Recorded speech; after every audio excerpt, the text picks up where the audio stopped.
The Works of Josephus. The Wars of the Jews. Book 2. Containing the interval of 69 years. From the death of Herod till Vespasian was sent to subdue the Jews by Nero. Chapter 1. Archelaus makes a funeral feast for the people on the account of Herod, after which a great tumult is raised by the multitude, and he sends the soldiers out upon them, who destroy about 3,000 of them. Now the necessity which Archelaus was under of taking a journey to Rome was the occasion of new disturbances. For when he had mourned for his father 7 days, and had given a very expensive funeral feast to the multitude, which custom is the occasion of poverty to many of the Jews, because they are forced to feast the multitude. For if anyone omits it, he is not esteemed a holy person. He put on a white garment, and went up to the temple, where the people accosted him with various acclamations. He also spoke kindly to the multitude, from an elevated seat and a throne of gold, and returned them thanks for the zeal they had shown about his father's funeral, and the submission they had made to him, as if he were already settled in the kingdom. But he told them withal that he would not at present take upon him either the authority of a king, or the names thereto belonging, until Caesar, who is made lord of this whole affair by the testament, confirms the succession. For that when the soldiers would have set the diadem on his head at Jericho, he would not accept of it, but that he would make abundant requitals, not to the soldiers only, but to the people, for their alacrity and goodwill to him, when the superior lords, the Romans, should have given him a complete title to the kingdom, for that it should be his study to appear in all things better than his father. Upon this the multitude were pleased, and presently made a trial of what he intended, by asking great things of him. For some made a clamor that he would ease them in their taxes, others that he would take off the duties upon commodities, and some that he would loose those that were in prison. In all which cases he answered readily to their satisfaction, in order to get the goodwill of the multitude. After which he offered the proper sacrifices, and feasted with his friends. And here it was that a great many of those that desired innovations came in crowds towards the evening, and began then to mourn on their own account, when the public mourning for the king was over. These lamented those that were put to death by Herod, because they had cut down the golden eagle that had been over the gate of the temple. Nor was this mourning of a private nature, but the lamentations were very great, the mourning solemn, and the weeping such as was loudly heard all over the city, as being for those men who had perished for the laws of their country, and for the temple. They cried out that a punishment ought to be inflicted for these men upon those that were honored by Herod, and that in the first place the man whom he had made high priest should be deprived, and that it was fit to choose a person of greater piety and purity than he was. At these clamors Archelaus was provoked, but restrained himself from taking vengeance on the authors, on account of the haste he was in of going to Rome, as fearing lest, upon his making war on the multitude, such an action might detain him at home. Accordingly, he made trial to quiet the innovators by persuasion rather than by force, and sent his general in a private way to them, and by him exhorted them to be quiet. But the seditious threw stones at him, and drove him away as he came into the temple, and before he could say anything to them. The like treatment they showed to others, who came to them after him, many of whom were sent by Archelaus, in order to reduce them to sobriety. And these answered still on all occasions after a passionate manner, and it openly appeared that they would not be quiet if their numbers were but considerable. And, indeed, at the feast of unleavened bread, which was now at hand, and is by the Jews called the Passover, and used to be celebrated with a great number of sacrifices, an innumerable multitude of the people came out of the country to worship. Some of these stood in the temple bewailing the rabbis that had been put to death, and procured their sustenance by begging in order to support their sedition. At this Archelaus was affrighted, and privately sent a tribune with his cohort of soldiers upon them before the disease should spread over the whole multitude, and gave orders that they should constrain those that began the tumult by force to be quiet. At these the whole multitude were irritated, and threw stones at many of the soldiers, and killed them. But the tribune fled away wounded, and had much ado to escape so. After which they betook themselves to their sacrifices, as if they had done no mischief. Nor did it appear to Archelaus that the multitude could be restrained without bloodshed. So he sent his whole army upon them, the footmen in great multitudes by the way of the city, and the horsemen by the way of the plain, who, falling upon them on the sudden, as they were offering their sacrifices, destroyed about 3,000 of them. But the rest of the multitude were dispersed upon the adjoining mountains. These were followed by Archelaus's heralds, who commanded every one to retire to their own homes, whither they all went and left the festival. Chapter 2. Archelaus goes to Rome with a great number of his kindred. He is there accused before Caesar by Antipater, but is superior to his accusers in judgment by the means of that defense which Nicolaus made for him. Archelaus went down now to the seaside with his mother and his friends, Publius and Ptolemy, and Nicolaus, and left behind him Philip to be his steward in the palace, and to take care of his domestic affairs. Salome went also along with him with her sons, as did also the king's brethren and sons-in-law. These, in appearance, went to give him all the assistance they were able, in order to secure his succession, but in reality to accuse him for his breach of the laws by what he had done at the temple. But as they were come to Caesarea, Sabinus, the procurator of Syria, met them. He was going up to Judea to secure Herod's effects, but Varus, president of Syria, who was come thither, restrained him from going any farther. This Varus Archelaus had sent for by the earnest entreaty of Ptolemy. At this time, indeed, Sabinus, to gratify Varus, neither went to the citadels, nor did he shut up the treasures where his father's money was laid up, but promised that he would lie still until Caesar should have taken cognizance of the affair. So he abode at Caesarea. But as soon as those that were his hindrance were gone, when Varus was gone to Antioch, and Archelaus was sailed to Rome, he immediately went on to Jerusalem, and seized upon the palace. And when he had called for the governors of the citadels, and the stewards of the king's private affairs, he tried to sift out the accounts of the money, and to take possession of the citadels.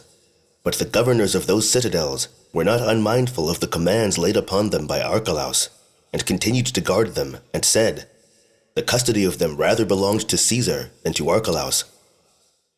In the meantime, Antipas went also to Rome, to strive for the kingdom, and to insist that the former testament wherein he was named to be king was valid before the latter testament.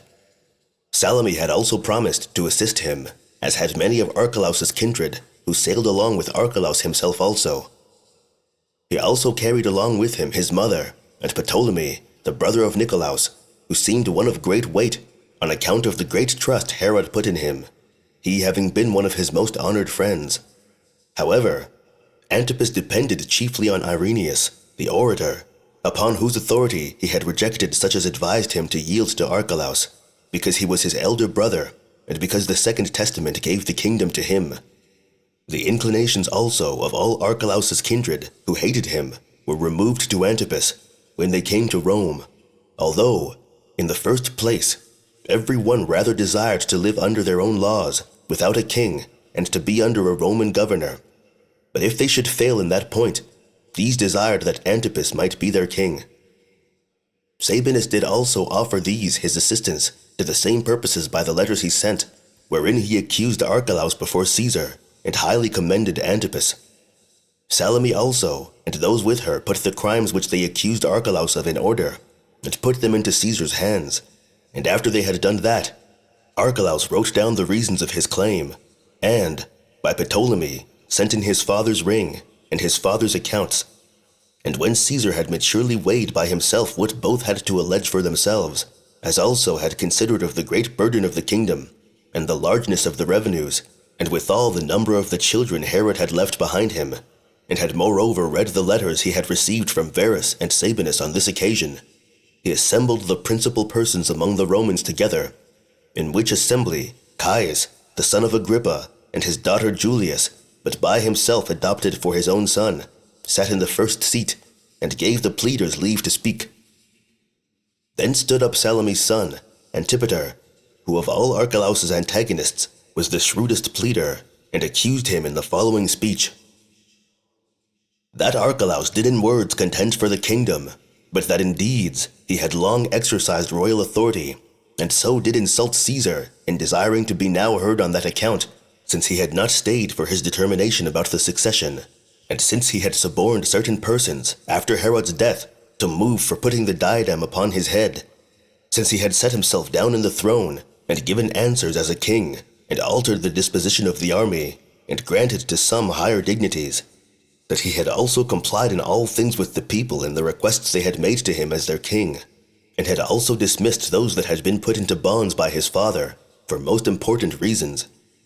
Now, after all this, he desires the shadow of that royal authority, whose substance he had already seized to himself, and so hath made Caesar Lord, not of things, but of words. He also reproached him further, that his mourning for his father was only pretended, while he put on a sad countenance in the daytime, but drank to great excess in the night, from which behavior, he said, the late disturbances among the multitude came, while they had an indignation thereat. And indeed the purport of his whole discourse was to aggravate Archelaus's crime in slaying such a multitude about the temple, which multitude came to the festival, but were barbarously slain in the midst of their own sacrifices. And he said there was such a vast number of dead bodies heaped together in the temple, as even a foreign war, should that come upon them suddenly, before it was denounced, could not have heaped together. And he added, that it was the foresight his father had of that his barbarity, which made him never give him any hopes of the kingdom. But when his mind was more infirm than his body, and he was not able to reason soundly, and did not well know what was the character of that son, whom in his second testament he made his successor, and that was done by him at a time when he had no complaints to make of him whom he had named before, when he was sound in body, and when his mind was free from all passion, that, however, if any one should suppose Herod's judgment, when he was sick, was superior to that at another time, yet had Archelaus forfeited his kingdom by his own behavior, and those his actions, which were contrary to the law, and to its disadvantage. Or what sort of a king will this man be, when he hath obtained the government from Caesar, who hath slain so many before he hath obtained it?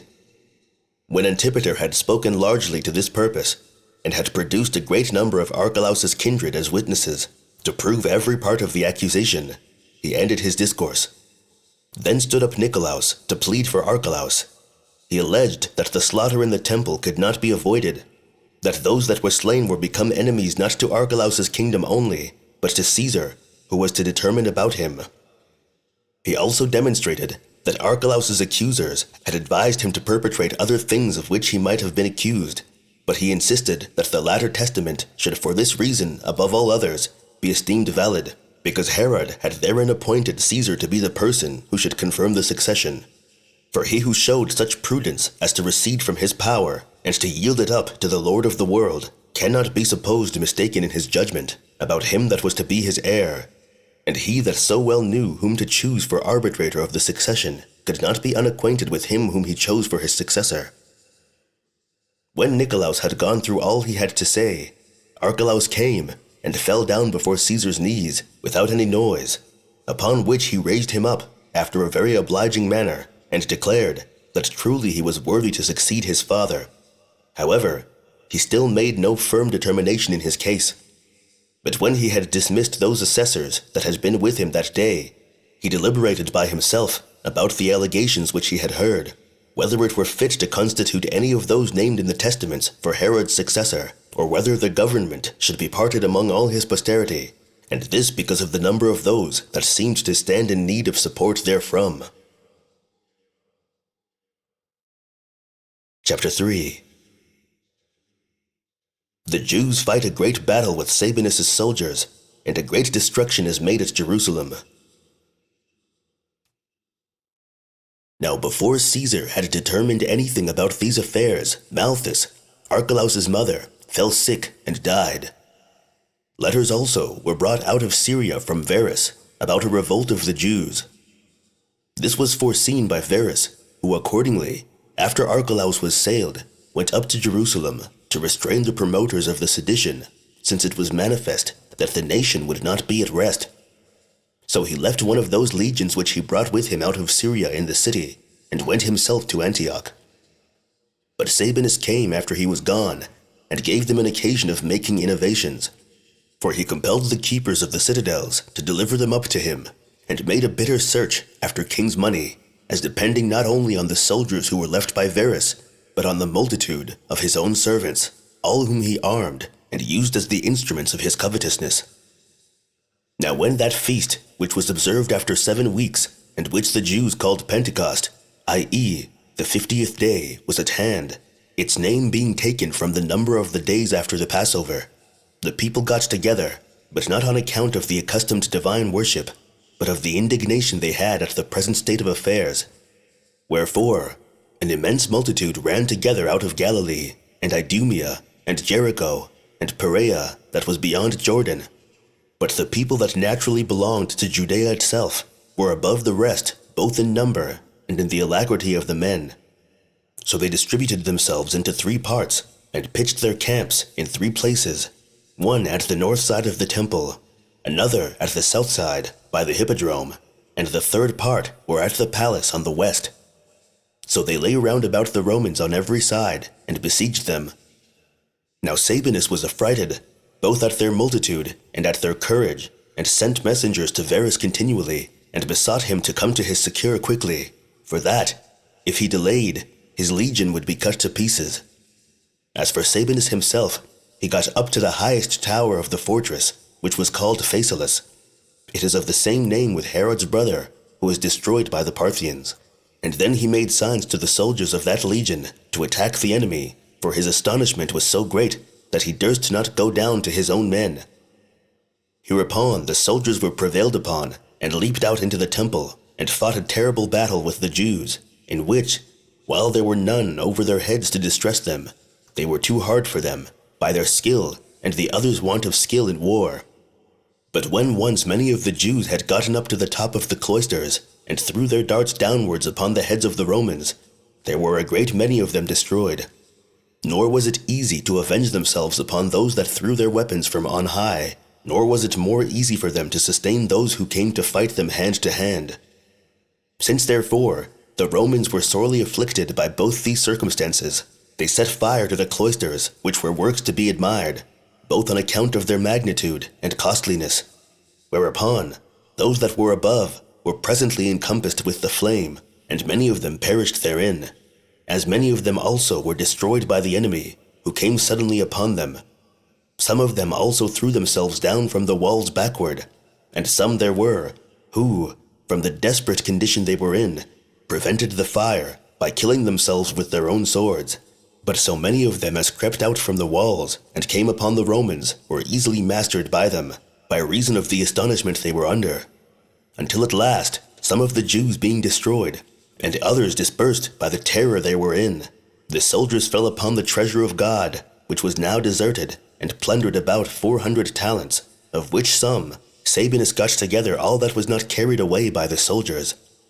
However, this destruction of the works about the temple, and of the men, occasioned a much greater number, and those of a more warlike sort, to get together, to oppose the Romans.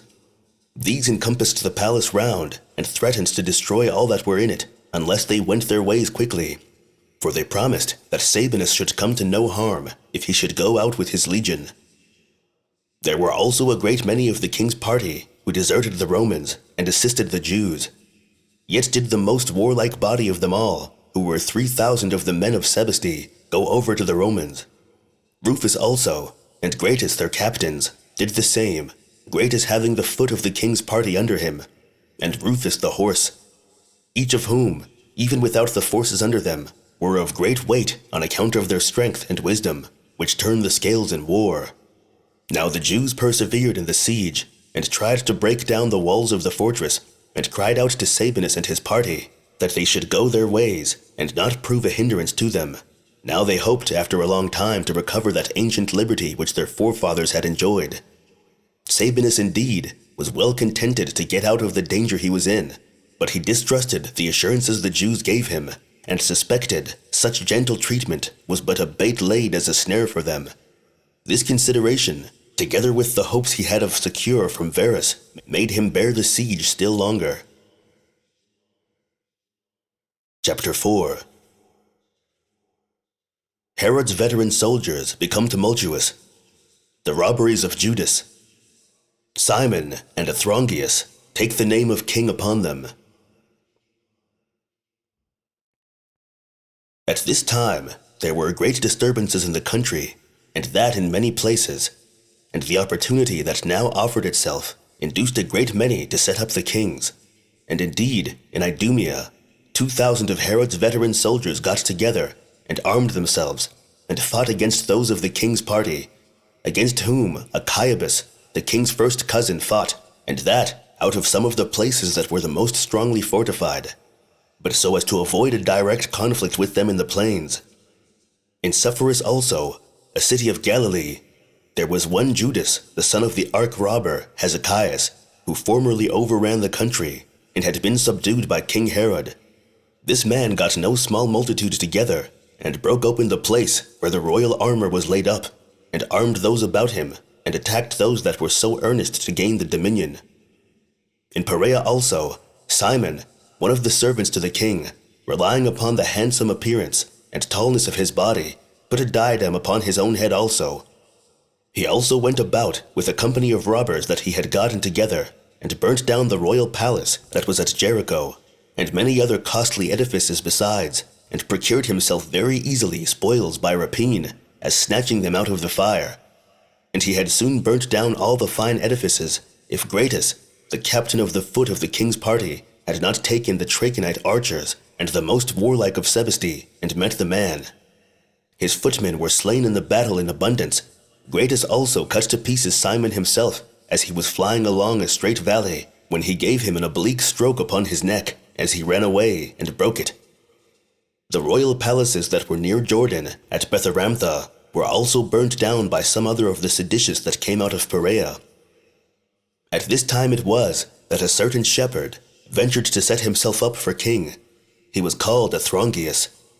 It was his strength of body that made him expect such a dignity, as well as his soul, which despised death. And besides these qualifications, he had 4 brethren like himself. He put a troop of armed men under each of these his brethren, and made use of them as his generals and commanders, when he made his incursions, while he did himself act like a king, and meddled only with the more important affairs. And at this time he put a diadem about his head, and continued after that to overrun the country for no little time with his brethren, and became their leader in killing both the Romans and those of the king's party. Nor did any Jew escape him, if any gain could accrue to him thereby.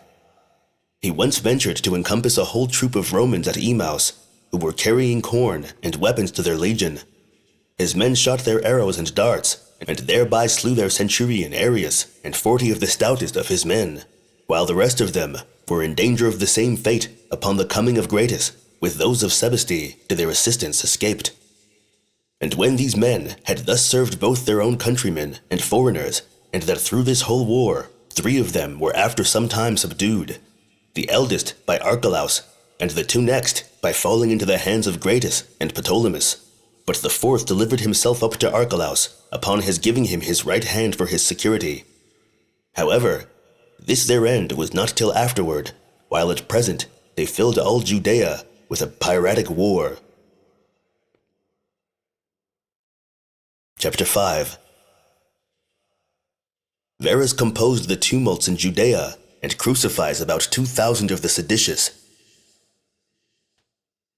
Upon Varus's reception of the letters that were written by Sabinus and the captains, he could not avoid being afraid for the whole legion he had left there. So he made haste to their relief, and took with him the other 2 legions with the 4 troops of horsemen to them belonging, and marched to Ptolemais, having given orders for the auxiliaries that were sent by the kings and governors of cities to meet him there. Moreover, he received from the people of Berytus, as he passed through their city, 1,500 armed men. Now as soon as the other body of auxiliaries were come to Ptolemais, as well as Orestes, the Arabian, who out of the hatred he bore to Herod, brought a great army of horse and foot, Varus sent a part of his army presently to Galilee, which lay near to Ptolemais, and Caius, one of his friends, for their captain. This Caius put those that met him to flight, and took the city Sepphoris, and burnt it, and made slaves of its inhabitants. But as for Varus himself, he marched to Samaria with his whole army, where he did not meddle with the city itself, because he found that it made no commotion during these troubles, but pitched his camp about a certain village, which was called Aris. It belonged to Ptolemy, and on that account was plundered by the Arabians, who were very angry at even Herod's friends also. He thence marched on to the village Sampho, another fortified place, which they plundered, as they had done the other. As they carried off all the money they lighted upon, belonging to the public revenues, all was now full of fire and bloodshed, and nothing could resist the plunders of the Arabians. Emmaus also was burnt, upon the flight of its inhabitants, and this at the command of Verus, out of his rage at the slaughter of those that were about Arius. Thence he marched on to Jerusalem, and as soon as he was but seen by the Jews, he made their camps disperse themselves. They also went away, and fled up and down the country. But the citizens received him, and cleared themselves of having any hand in this revolt, and said that they had raised no commotions, but had only been forced to admit the multitude because of the festival, and that they were rather besieged together with the Romans than assisted those that had revolted. They had before this met him, Joseph, the first cousin of Archelaus, and Gratus, together with Rufus, who led those of Sebaste, as well as the king's army. There also met him those of the Roman legion, armed after their accustomed manner. For as to Sabinus, he durst not come into Verus' sight, but was gone out of the city before this to the seaside. But Verus sent a part of his army into the country, against those that had been the authors of this commotion. And as they caught great numbers of them, those that appeared to have been the least concerned in these tumults he put into custody, but such as were the most guilty he crucified. These were in number about 2,000. He was also informed that there continued in Idumea 10,000 men still in arms, but when he found that the Arabians did not act like auxiliaries, but managed the war according to their own passions, and did mischief to the country otherwise than he intended, and this out of their hatred to Herod, he sent them away, but made haste with his own legions to march against those that had revolted. But these, by the advice of Achiabus, delivered themselves up to him before it came to a battle. Then did Verus forgive the multitude their offenses, but sent their captains to Caesar to be examined by him. Now Caesar forgave the rest, but gave orders that certain of the king's relations, for some of those that were among them were Herod's kinsmen, should be put to death, because they had engaged in a war against a king of their own family. When therefore Verus had settled matters at Jerusalem after this manner, and had left a former legion there as a garrison, he returned to Antioch.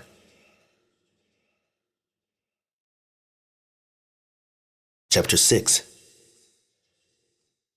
The Jews greatly complain of Archelaus, and desire that they may be made subject to Roman governors. But when Caesar had heard what they had to say, he distributed Herod's dominions among his sons, according to his own pleasure. But now came another accusation from the Jews against Archelaus at Rome, which he was answer to. It was made by those ambassadors who, before the revolt, had come, by Verus' permission, to plead for the liberty of their country. Those that came were 50 in number, but there were more than 8,000 of the Jews at Rome who supported them. And when Caesar had assembled a council of the principal Romans in Apollo's temple, that was in the palace, this was what he had himself built and adorned, at a vast expense. The multitude of the Jews stood with the ambassadors, and on the other side stood Archelaus with his friends. But as for the kindred of Archelaus, they stood on neither side, for to stand on Archelaus' side, their hatred to him and envy at him would not give them leave, while yet they were afraid to be seen by Caesar with his accusers. Besides these, there was present Archelaus' brother Philip, being sent thither beforehand, out of kindness by Verus, for 2 reasons. The one was this, that he might be assisting to Archelaus, and the other was this, that in case Caesar should make a distribution of what Herod possessed among his posterity, he might obtain some share of it. And now, upon the permission that was given the accusers to speak, they, in the first place, went over Herod's breaches of their law, and said that he was not a king, but the most barbarous of all tyrants, and that they had found him to be such by the sufferings they underwent from him, that when a very great number had been slain by him, those that were left had endured such miseries that they called those that were dead happy men, that he had not only tortured the bodies of his subjects, but entire cities, and had done much harm to the cities of his own country, while he adorned those that belonged to foreigners, and he shed the blood of Jews, in order to do kindness to those people who were out of their bounds, that he had filled the nation full of poverty, and of the greatest iniquity, instead of that happiness and those laws which they had anciently enjoyed. That, in short, the Jews had borne more calamities from Herod in a few years than had their forefathers during all that interval of time that had passed since they had come out of Babylon and returned home in the reign of Xerxes. That, however, the nation was come to so low a condition by being inured to hardships that they submitted to his successor of their own accord, though he brought them into bitter slavery, that accordingly they readily called Archelaus, though he was the son of so great a tyrant, king, after the decease of his father, and joined with him in mourning for the death of Herod, and in wishing him good success in that his succession. While yet this Archelaus, lest he should be in danger of not being thought the genuine son of Herod, began his reign with the murder of 3,000 citizens, as if he had a mind to offer so many bloody sacrifices to God for his government, and to fill the temple with the like number of dead bodies at that festival. That, however, those that were left after so many miseries had just reason to consider now at last the calamities they had undergone, and to oppose themselves, like soldiers in war, to receive those stripes upon their faces, but not upon their backs, as hitherto. Whereupon they prayed that the Romans would have compassion upon the poor remains of Judea, and not expose what was left of them to such as barbarously tore them to pieces, and that they would join their country to Syria, and administer the government by their own commanders, whereby it would soon be demonstrated that those who are now under the calumny of seditious persons and lovers of war know how to bear governors that are set over them, if they be but tolerable ones. So the Jews concluded their accusations with this request. Then rose up Nicolaus, and confuted the accusations that were brought against the kings, and himself accused the Jewish nation as hard to be ruled, and as naturally disobedient to kings. He also reproached all those kinsmen of Archelaus who had left him and were gone over to his accusers. So Caesar, after he had heard both sides, dissolved the assembly for that time, but a few days afterward he gave the one half of Herod's kingdom to Archelaus by the name of Ethnarch, and promised to make him king also afterward, if he rendered himself worthy of that dignity. But as to the other half, he divided it into 2 tetrarchies, and gave them to 2 other sons of Herod, the one of them to Philip, and the other to that Antipas who contested the kingdom with Archelaus. Under this last was Perea and Galilee, with a revenue of 200 talents, but Battania and Trachonitis and Auronitis and certain parts of Zeno's house about Jamnia, with a revenue of 100 talents, were made subject to Philip.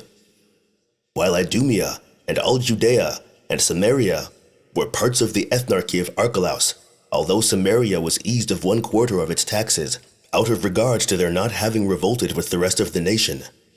He also made subject to him the following cities, viz., Stratos Tower, and Sebaste, and Joppa, and Jerusalem. But as to the Grecian cities Gaza, and Gadara, and Hippos, he cut them off from the kingdom, and added them to Syria. Now the revenue of the country that was given to Archelaus was 400 talents. Salome also, besides what the king had left her in his testaments, was now made mistress of Jamnia, and Ashdod, and Phasaelis. Caesar did moreover bestow upon her the royal palace of Ascalon, by all which she got together a revenue of 60 talents. But he put her house under the ethnarchy of Archelaus, and for the rest of Herod's offspring, they received what was bequeathed to them in his testaments. But besides that, Caesar granted to Herod 2 virgin daughters, 500,000 drachmae of silver, and gave them in marriage to the sons of Phaerus. But after this family distribution, he gave between them what had been bequeathed to him by Herod, which was 1,000 talents, reserving to himself only some inconsiderable presents in honor of the deceased. Chapter 7. The history of the spurious Alexander. Archelaus is banished, and Glaphyra dies, after what was to happen to both of them had been shown them in dreams. In the meantime there was a man, who was by birth a Jew, but brought up at Sidon with one of the Roman freedmen, who falsely pretended, on account of the resemblance of their countenances, that he was Alexander who was slain by Herod. This man came to Rome, in hopes of not being detected. He had one who was his assistant of his own nation, and who knew all the affairs of the kingdom, and instructed him to say how those that were sent to kill him and Aristobulus had pity upon them, and stole them away by putting bodies that were like theirs in their places. This man deceived the Jews that were at Crete, and got a great deal of money of them, for traveling in splendor, and then sailed to Melos, where he was thought so certainly genuine that he got a great deal more money, and prevailed with those who had treated him to sail along with him to Rome. So he landed at Dicearchia, Puteoli, and got very large presents from the Jews who dwelt there, and was conducted by his father's friends as if he were a king. Nay, the resemblance in his countenance procured him so much credit that those who had seen Alexander and had known him very well would take their oaths that he was the very same person. Accordingly, the whole body of the Jews that were at Rome ran out in the crowds to see him, and an innumerable multitude there was who stood in the narrow places through which he was carried. For those of Melos were so far distracted that they carried him in a sedan and maintained a royal attendance for him at their own proper charges. But Caesar, who knew perfectly well the lineaments of Alexander's face, because he had been accused by Herod before him, discerned the fallacy in his countenance, even before he saw the man. However, he suffered the agreeable fame that went of him to have some weight with him, and sent Celadus, one who well knew Alexander, and ordered him to bring the young man to him. But when Caesar saw him, he immediately discerned a difference in his countenance, and when he had discovered that his whole body was of a more robust texture, and like that of a slave, he understood the whole was a contrivance. But the impudence of what he said greatly provoked him to be angry at him. For when he was asked about Aristobulus, he said that he was also preserved alive, and was left on purpose in Cyprus, for fear of treachery, because it would be harder for plotters to get them both into their power while they were separate. Then did Caesar take him by himself privately, and said to him, I will give thee thy life, if thou wilt discover who it was that persuaded thee to forge such stories. So he said that he would discover him, and followed Caesar, and pointed to that Jew who abused the resemblance of his face to get money, for that he had received more presents in every city than ever Alexander did when he was alive. Caesar laughed at the contrivance, and put this spurious Alexander among his rowers on account of the strength of his body, but ordered him that persuaded him to be put to death. But for the people of Melos, they had been sufficiently punished for their folly by the expenses they had been at on his account. And now Archelaus took possession of his ethnarchy, and used not the Jews only, but the Samaritans also, barbarously, and this out of his resentment of their old quarrels with him. Whereupon they both of them sent ambassadors against him to Caesar, and in the 9th year of his government he was banished to Vienna, a city of Gaul, and his effects were put into Caesar's treasury. But the report goes that before he was sent for by Caesar, he seemed to see 9 ears of corn, full and large, but devoured by oxen. When, therefore, he had sent for the diviners, and some of the Chaldeans, and inquired of them what they thought it portended. And when one of them had one interpretation, and another had another, Simon, one of the sect of the Essenes, said that he thought the ears of corn denoted years, and the oxen denoted a mutation of things, because by their plowing they made an alteration of the country, that therefore he should reign as many years as there were ears of corn, and after he has passed through various alterations of fortune, should die. Now 5 days after Archelaus had heard this interpretation, he was called to his trial. I cannot but think it worthy to be recorded what dream Glaphyra, the daughter of Archelaus, king of Cappadocia, had, who had at first been wife to Alexander, who was the brother of Archelaus, concerning whom we have been discoursing. This Alexander was the son of Herod, the king, by whom he was put to death, as we have already related. This Glaphyra was married after his death to Juba, king of Libya, and, after his death, was returned home, and lived a widow with her father. Then it was that Archelaus, the ethnarch, saw her, and fell so deeply in love with her, that he divorced Mariamne, who was then his wife, and married her. When therefore she was come into Judea, and had been there for a little while, she thought she saw Alexander stand by her, and that he said to her, Thy marriage with the king of Libya might have been sufficient for thee, but thou wast not contented with him, but art returned again to my family, to a third husband, and him, thou impudent woman, hast thou chosen for thine husband, who was my brother. However, I shall not overlook the injury thou hast offended me, I shall soon have thee again, whether thou wilt or no." Now Glaphyra hardly survived the narration of this dream of hers 2 days. Chapter 8.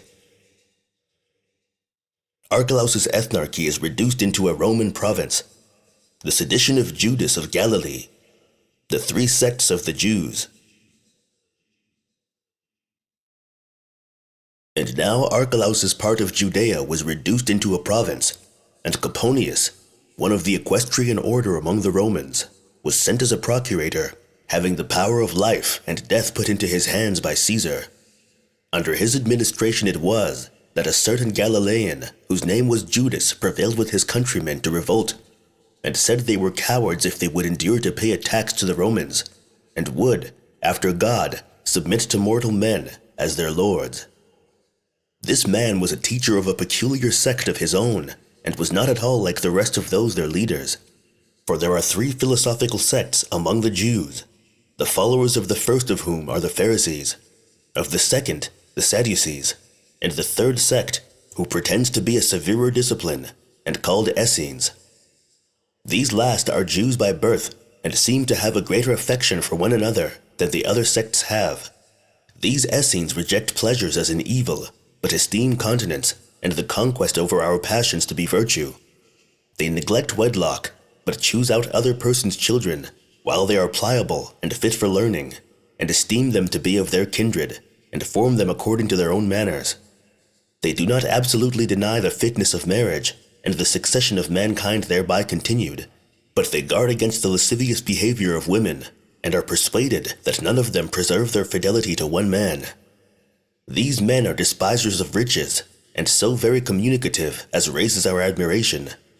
Nor is there any one to be found among them who hath more than another, for it is a law among them that those who come to them must let what they have be common to the whole order, insomuch that among them all there is no appearance of poverty or excess of riches, but every one's possessions are intermingled with every other's possessions, and so there is, as it were, one patrimony among all the brethren. They think that oil is a defilement, and if any one of them be anointed without his own approbation, it is wiped off his body, for they think to be sweaty is a good thing, as they do also to be clothed in white garments. They also have stewards appointed to take care of their common affairs, who every one of them have no separate business for any, but what is for the use of them all. They have no certain city, but many of them dwell in every city, and if any of their sect come from other places, what they have lies open for them, just as if it were their own, and they go into such as they never knew before, as if they had been ever so long acquainted with them. For which reason, they carry nothing with them when they travel into remote parts, though still they take their weapons with them, for fear of thieves. Accordingly there is, in every city where they live, one appointed particularly to take care of strangers, and to provide garments and other necessaries for them. But the habit and management of their bodies is such as children use who are in fear of their masters. Nor do they allow of the change of garments, or of shoes, till they be first entirely torn to pieces, or worn out by time.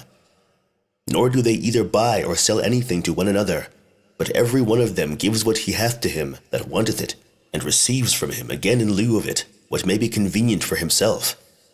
And although there be no requital made, they are fully allowed to take what they want of whomsoever they please. And as for their piety towards God, it is very extraordinary. For before sunrising they speak not a word about profane matters, but put up certain prayers which they have received from their forefathers, as if they made a supplication for its rising. After this, every one of them are sent away by their curators to exercise some of those arts wherein they are skilled, in which they labor with great diligence till the 5th hour. After which, they assemble themselves together again into one place, and when they have clothed themselves in white veils, they then bathe their bodies in cold water.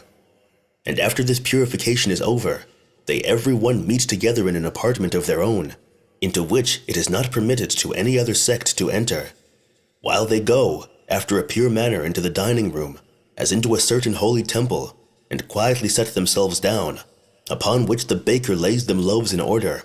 The cook also brings a single place of one sort of food, and sets it before every one of them. But a priest says grace before meat, and it is unlawful for any one to taste of the food before grace be said. The same priest, when he hath dined, says grace again after meat, and when they begin, and when they end, they praise God, as he that bestows their food upon them, after which they lay aside their white garments, and betake themselves to their labors again, till the evening. Then they return home to supper, after the same manner, and if there be any strangers there, they set down with them. Nor is there ever any clamor or disturbance to pollute their house, but they give every one leave to speak in their turn, which silence, thus kept in their house, appears to foreigners like some tremendous mystery, the cause of which is that perpetual sobriety they exercise, and the same settled measure of meat and drink that is allotted to them, and that such as is abundantly sufficient for them. And truly, as for other things, they do nothing but according to the injunctions of their curators. Only these two things are done among them, at every one's own free will, which are, to assist those that want it, and to show mercy. For they are permitted of their own accord to afford succor to such as deserve it, when they stand in need of it, and to bestow food on those that are in distress, but they cannot give anything to their kindred without the curators. They dispense their anger after a just manner, and restrain their passion. They are eminent for fidelity, and are the ministers of peace. Whatsoever they say also is firmer than an oath, but swearing is avoided by them, and they esteem it worse than perjury. For they say that he who cannot be believed without swearing by God is already condemned. They also take great pains in studying the writings of the ancients, and choose out of them what is most for the advantage of their soul and body, and they inquire after such roots and medicinal stones as may cure their distempers. But now, if any one hath a mind to come over to their sect, he is not immediately admitted, but he is prescribed the same method of living which they use for a year, while he continues excluded, and they give him a small hatchet, and the forementioned girdle, and the white garment. And when he hath given evidence during that time that he can observe their continence, he approaches nearer to their way of living, and is made partaker of the waters of purification. Yet is he not even now admitted to live with them. For after this demonstration of his fortitude, his temper is tried 2 more years, and if he appear to be worthy, then they admit him into their society. And before his is allowed to touch their common food, he is obliged to take tremendous oaths, that, in the first place, he will exercise piety towards God, and then, that he will observe justice towards men, and that he will do no harm to anyone, either of his own accord or by the command of others, that he will always hate the wicked and be assistant to the righteous, that he will ever show fidelity to all men, and especially to those in authority, because no one obtains the government without God's assistance, and that if he be in authority, he will at no time whatever abuse his authority, nor endeavor to outshine his subjects, either in his garments or any other finery, that he will be perpetually a lover of truth, and propose to himself to reprove those that tell lies, that he will keep his hands clear from theft, and his soul from unlawful gains, and that he will neither conceal anything from those of his own sect, nor discover any of their doctrines to others. No, not though anyone should compel him so to do at the hazard of his life. Moreover, he swears to communicate their doctrines to no one any otherwise than as he received them himself, that he will abstain from robbery, and will equally preserve the books belonging to their sect, and the means of the angels or messengers. These are the oaths by which they secure their proselytes to themselves. But for those that are caught in any heinous sins, they cast them out of their society, and he who is thus separated from them does often die after a miserable manner.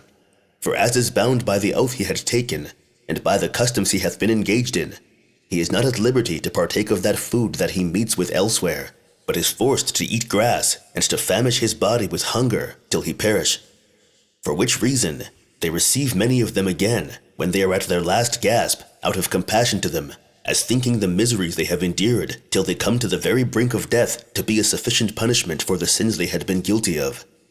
But in the judgments they exercise, they are most accurate and just, nor do they pass sentence by the votes of a court that is fewer than 100.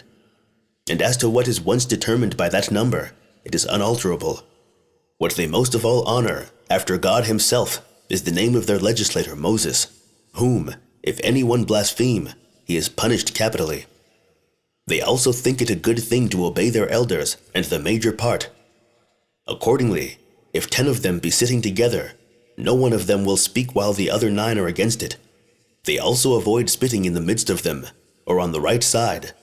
Moreover, they are stricter than any other of the Jews in resting from their labors on the seventh day, for they not only get their food ready the day before, that they may not be obliged to kindle a fire on that day, but they will not remove any vessel out of its place, nor go to stool thereon.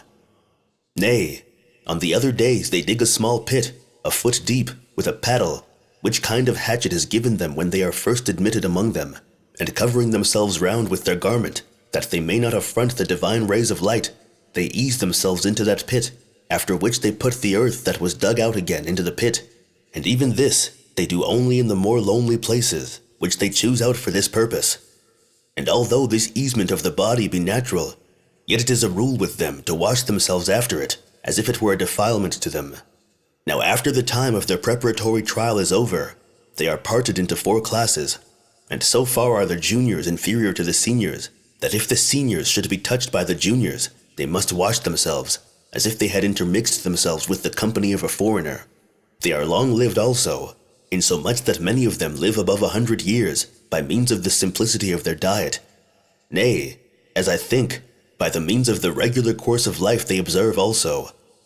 They condemn the miseries of life, and are above pain, by the generosity of their mind. And as for death, if it will be for their glory, they esteem it better than living always. And indeed, our war with the Romans gave abundant evidence what great souls they had in their trials, wherein, although they were tortured and distorted, burnt and torn to pieces, and went through all kinds of instruments of torment, that they might be forced to either blaspheme their legislator, or to eat what was forbidden them, yet could they not be made to do either of them, no, nor once to flatter their tormentors, or to shed a tear. But they smiled in their very pains, and laughed those to scorn who inflicted the torments upon them, and resigned up their souls with great alacrity, as expecting to receive them again. For their doctrine is this, that bodies are corruptible, and that the matter they are made of is not permanent, but that the souls are immortal and continue forever, and that they come out of the most subtle air, and are united to their bodies as in prisons, into which they are drawn by a certain natural enticement, but that when they are set free from the bonds of the flesh, they then, as released from a long bondage, rejoice and mount upward. And this is like the opinion of the Greeks, that good souls have their habitations beyond the ocean, in a region that is neither oppressed with storms of rain, or snow, or with intense heat, but that this place is such as is refreshed by the gentle breathing of a west wind that is perpetually blowing from the ocean, while they allot to bad souls a dark and tempestuous den, full of never-ceasing punishments. And indeed, the Greeks seem to me to have followed the same notion when they allot the islands of the blessed to their brave men, whom they call heroes and demigods, and to the souls of the wicked, the region of the ungodly, in Hades, where their fables relate that certain persons, such as Sisyphus, and Tantalus, and Ixion, and Titius, are punished, which is built upon this first supposition, that souls are immortal, and thence are those exhortations to virtue, and exhortations from wickedness collected, whereby good men are bettered in the conduct of their life, by the hope they have of reward after their death, and whereby the vehement inclinations of bad men to vice are restrained, by the fear and expectation they are in, that although they should lie concealed in this life, they should suffer immortal punishment after their death. These are the divine doctrines of the Essenes, about the soul, which lay an unavoidable bait for such as once have had a taste of their philosophy. There are also those among them who undertake to foretell things to come by reading the holy books and using several sorts of purifications and being perpetually conversant in the discourses of the prophets, and it is but seldom that they miss in their predictions. Moreover, there is another order of Essenes who agree with the rest as to their way of living and customs and laws, but differ from them in the point of marriage, as thinking that by not marrying they cut off the principal part of human life, which is the prospect of succession. Nay, rather, that if all men should be of the same opinion, the whole race of mankind would fail. However, they try their spouses for 3 years, and if they find that they have their natural purgations thrice, as trials that they are likely to be fruitful, they then actually marry them. But they do not use to accompany with their wives when they are with child, as a demonstration that they do not marry out of regard to pleasure, but for the sake of posterity. Now the women go into the baths with some of their garments on, as the men do with somewhat girded about them, and these are the customs of this order of Essenes. But then, as to the two other orders at first mentioned, the Pharisees are those who are esteemed most skillful in the exact explication of their laws, and introduce the first sect. These ascribe all to fate or providence and to God, and yet allow that to act what is right or the contrary is principally in the power of men, although fate does cooperate in every action. They say that all souls are incorruptible, but that the souls of good men are only removed into other bodies, but that the souls of bad men are subject to eternal punishment. But the Sadducees are those that compose the second order, and take away fate entirely, and suppose that God is not concerned in our doing, or not doing what is evil. And they say that to act what is good, or what is evil, is at men's own choice, and that the one or the other belongs so to every one, that they may act as they please. They also take away the belief of the immortal duration of the soul, and the punishments and rewards in Hades. Moreover, the Pharisees are friendly to one another, and are for the exercise of concord and regard for the public. But the behavior of the Sadducees one towards another is in some degree wild, and their conversation with those that are of their own party is as barbarous as if they were strangers to them. And this is what I had to say concerning the philosophic sects among the Jews. Chapter 9. The death of Salome. The cities which Herod and Philip built. Pilate occasions disturbances. Tiberius puts Agrippa into bonds, but Caius frees him from them and makes him king. Herod Antipas is banished. And now, as the ethnarchy of Archelaus was fallen into a Roman province, the other sons of Herod, Philip, and that Herod who was called Antipas, each of them took upon them the administration of their own tetrarchies.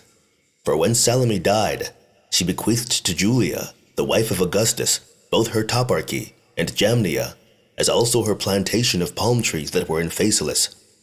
But when the Roman Empire was translated to Tiberius, the son of Julia, upon the death of Augustus, who had reigned 57 years, 6 months, and 2 days, both Herod and Philip continued in their tetrarchies, and the latter of them built the city Caesarea at the fountains of Jordan, and in the region of Panias, as also the city Julius in the lower Gaulonitis.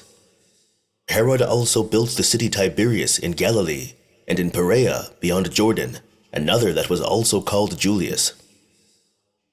Now Pilate, who was sent as procurator into Judea by Tiberius, sent by night those images of Caesar that are called ensigns into Jerusalem. This excited a very great tumult among the Jews when it was day, for those that were near them were astonished at the sight of them, as indications that their laws were trodden under foot. For those laws do not permit any sort of image to be brought into the city. Nay, besides the indignation which the citizens themselves had at the procedure, a vast number of people came running out of the country.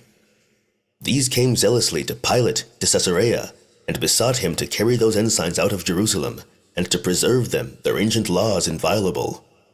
But upon Pilate's denial of their request, they fell down prostrate upon the ground, and continued immovable in that posture for 5 days, and as many nights. On the next day, Pilate sat upon his tribunal in the open marketplace, and called to him the multitude, as desirous to give them an answer. And they gave signal to the soldiers, that they should by agreement at once encompass the Jews with their weapons. So the band of soldiers stood round about the Jews in 3 ranks. The Jews were under the utmost consternation at that unexpected sight. Pilate also said to them, that they should be cut in pieces, unless they would admit of Caesar's images, and give intimation to the soldiers to draw their naked swords. Hereupon the Jews, as it were at one signal, fell down in vast numbers together, and exposed their necks bare, and cried out that they were sooner ready to be slain, than that their law should be transgressed. Hereupon Pilate was greatly surprised at their prodigious superstition, and gave order that the ensigns should be presently carried out of Jerusalem. After this, he raised another disturbance, by expending that sacred treasure which is called Corban upon aqueducts, whereby he brought water from the distance of 400 furlongs. At this the multitude had great indignation, and when Pilate was come to Jerusalem, they came about his tribunal, and made a clamor at it. Now when he was apprised aforehand of this disturbance, he mixed his own soldiers in their armor with the multitude, and ordered them to conceal themselves under the habits of private men, and not indeed to use their swords, but with their staves to beat those that made the clamor. He then gave the signal from his tribunal to do as he had bidden them. Now the Jews were so sadly beaten that many of them perished by the stripes they received, and many of them perished as trodden to death, by which means the multitude was astonished at the calamity of those that were slain, and held their peace.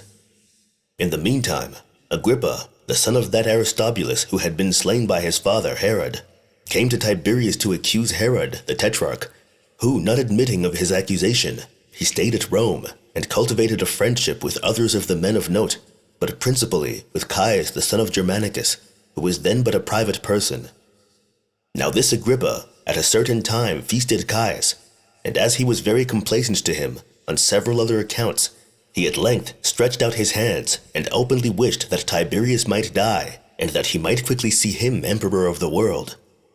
This was told to Tiberius by one of Agrippa's domestics, who thereupon was very angry and ordered Agrippa to be bound, and had him very ill-treated in the prison for 6 months, until Tiberius died, after he had reigned 22 years and 6 months and 3 days. But when Caius was made Caesar, he released Agrippa from his bonds, and made him king of Philip's tetrarchy, who was now dead. But when Agrippa had arrived at that degree of dignity, he inflamed the ambitious desires of Herod the tetrarch, who was chiefly induced to hope for the royal authority by his wife Herodias, who reproached him for his sloth, and told him that it was only because he would not sail to Caesar that he was destitute of that great dignity. For since Caesar had made Agrippa a king from a private person, much more would he advance him from a tetrarch to that dignity. These arguments prevailed with Herod, so that he came to Caius, by whom he was punished for his ambition, by being banished into Spain. For Agrippa followed him in order to accuse him, to whom also Caius gave his tetrarchy, by way of addition. So Herod died in Spain, whither his wife had followed him. Chapter 10. Caius commands that his statue should be set up in the temple itself, and what Petronius did thereupon. Now Caius Caesar did so grossly abuse the fortune he had arrived at, as to take himself to be a god, and to desire to be so called also, and to cut off those of the greatest nobility out of his country. He also extended his impiety as far as the Jews. Accordingly, he sent Petronius with an army to Jerusalem to place his statues in the temple, and commanded him that, in case the Jews would not admit of them, he should slay those that opposed it, and carry all the rest of the nation into captivity. But God concerned himself with these his commands. However, Petronius marched out of Antioch into Judea with 3 legions and many Syrian auxiliaries. Now as to the Jews, some of them could not believe the stories that spoke of a war, but those that did believe them were in the utmost distress how to defend themselves, and the terror diffused itself presently through them all, for the army was already come to Ptolemais. This Ptolemais is a maritime city of Galilee, built in the great plain. It is encompassed with mountains. That on the east side, 60 furlongs off, belongs to Galilee, but that on the south belongs to Carmel, which is distant from it, 120 furlongs. And that on the north is highest of them all, and is called by the people of the country the ladder of the Tyrians, which is at the distance of 100 furlongs. The very small river, Belus, runs by it, and at the distance of 2 furlongs, near which there is a Memnon's monument, and hath near it a place no larger than 100 cubits, which deserves admiration. For the place is round and hollow, and affords such sand as glass is made of, which place when it hath been emptied by the many ships there loaded, and is filled again by the winds, which bring into it, as it were on purpose, that sand which lay remote, and was no more than bare common sand, while this mine presently turns it into glassy sand. And what is to me still more wonderful, that glassy sand which is superfluous, and is once removed out of the place, becomes bare common sand again. And this is the nature of the place we are speaking of. But now the Jews got together in great numbers, with their wives and children, into that plain which was by Ptolemais, and made supplication to Petronius, first for their laws, and, in the next place, for themselves. So he was prevailed upon by the multitude of the supplicants, and by their supplications, and left his army and statues at Ptolemais, and then went forward into Galilee, and called together the multitude and all the men of note to Tiberias, and showed them the power of the Romans and the threatenings of Caesar, and, besides this, proved that their petition was unreasonable, because, while all the nations in subjection to them had placed the images of Caesar in their several cities among the rest of their gods, for them alone to oppose it was almost like the behavior of revolters, and was injurious to Caesar.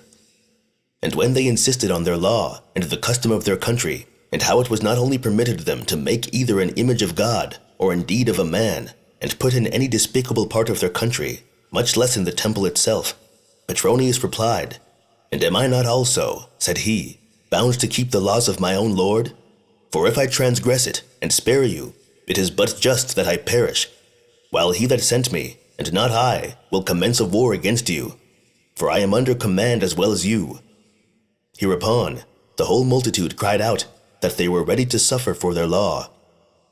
Petronius then quieted them and said to them, "Will you then make war against Caesar?" The Jews said, "We offer sacrifices twice every day for Caesar and for the Roman people. But if that he would place the images among them, he must first sacrifice the whole Jewish nation, and that they were ready to expose themselves, together with their children and wives, to be slain." At this, Petronius was astonished, and pitied them on account of the inexpressible sense of religion the men were under, and that courage of theirs which made them ready to die for it. So they were dismissed without success. But on the following days, he got together the men of power privately, and the multitude publicly, and sometimes he used persuasions to them, and sometimes he gave them his advice. But he chiefly made use of threatenings to them, and insisted upon the power of the Romans, and the anger of Caius, and, besides, upon the necessity he was himself under to do as he was enjoined. But as they could no way be prevailed upon, and he saw that the country was in danger of lying without tillage, for it was about seed time that the multitude continued for 50 days together idle, so he at last got them together, and told them that it was best for him to run some hazard himself, for either by the divine insistence I shall prevail with Caesar, and shall myself escape the danger as well as you, which will be a matter of joy to us both, or, in case Caesar continues in his rage, I will be ready to expose my own life for such a great number as you are." Whereupon he dismissed the multitude, who prayed greatly for his prosperity, and he took the army out of Ptolemais and returned to Antioch, from whence he presently sent an epistle to Caesar, and informed him of the eruption he had made into Judea, and of the supplications of the nation, and that unless he had a mind to lose both the country and the men in it, he must permit them to keep their law, and must countermand his former injunction. Caius answered that epistle in a violent way, and threatened to have Petronius put to death for his being so tardy in the execution of what he had commanded. But it happened that those who brought Caius's epistle were tossed by a storm, and were detained on the sea for 3 months, while others that brought the news of Caius's death had a good voyage.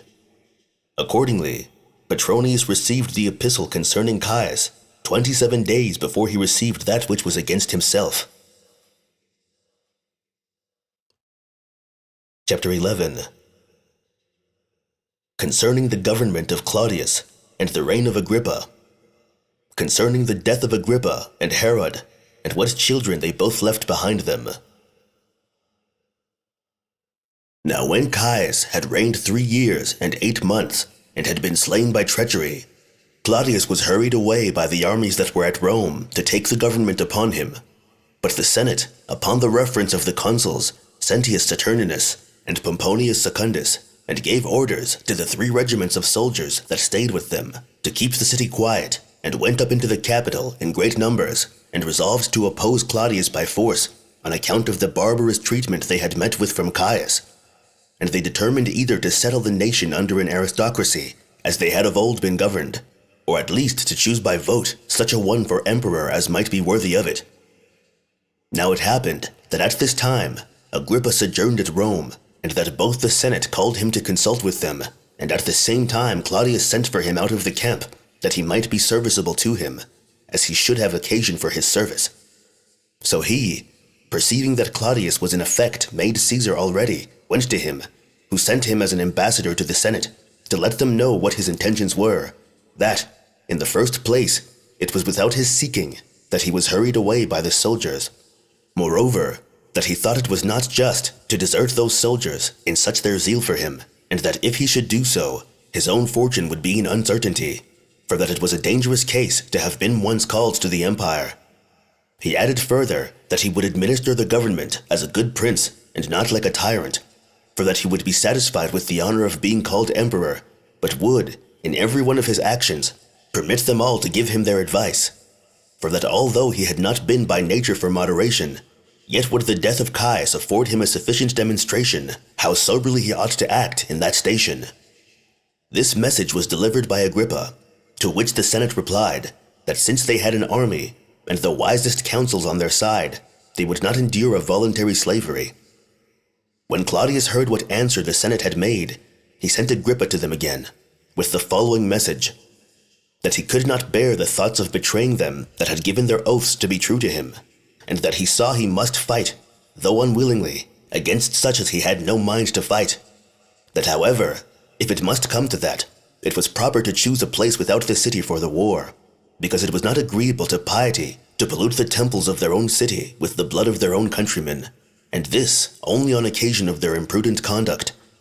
And when Agrippa had heard this message, he delivered it to the senators. In the meantime, one of the soldiers belonging to the Senate drew his sword and cried out, "O my fellow soldiers, what is the meaning of this choice of ours, to kill our brethren, and to use violence to our kindred that are with Claudius? While we may have him for our emperor, whom no one can blame, and who hath so many just reasons to lay claim to the government, and this with regard to those against whom we are going to fight." When he had said this, he marched through the whole Senate, and carried all the soldiers along with him, upon which all the patricians were immediately in a great fright at their being thus deserted. But still, because there appeared no other way whither they could turn themselves for deliverance, they made haste the same way with the soldiers, and went to Claudius. But those that had the greatest luck in flattering the good fortune of Claudius betimes met them before the walls with their naked swords, and there was a reason to fear that those that came first might have been in danger, before Claudius could know what violence the soldiers were going to offer them, had not Agrippa run before and told him what a dangerous thing they were going about, and that unless he restrained the violence of these men, who were in a fit of madness against the patricians, he would lose those on whose account it was most desirable to rule, and would be emperor over a desert. When Claudius heard this, he restrained the violence of the soldiery, and received the Senate into the camp, and treated them after an obliging manner, and went out with them presently to offer their thank offerings to God, which were proper upon his first coming to the empire. Moreover, he bestowed on Agrippa his whole paternal kingdom immediately, and added to it, besides those countries that had been given by Augustus to Herod, Trachonitis and Auronitis, and still, besides these, that kingdom which was called the kingdom of Lysanias.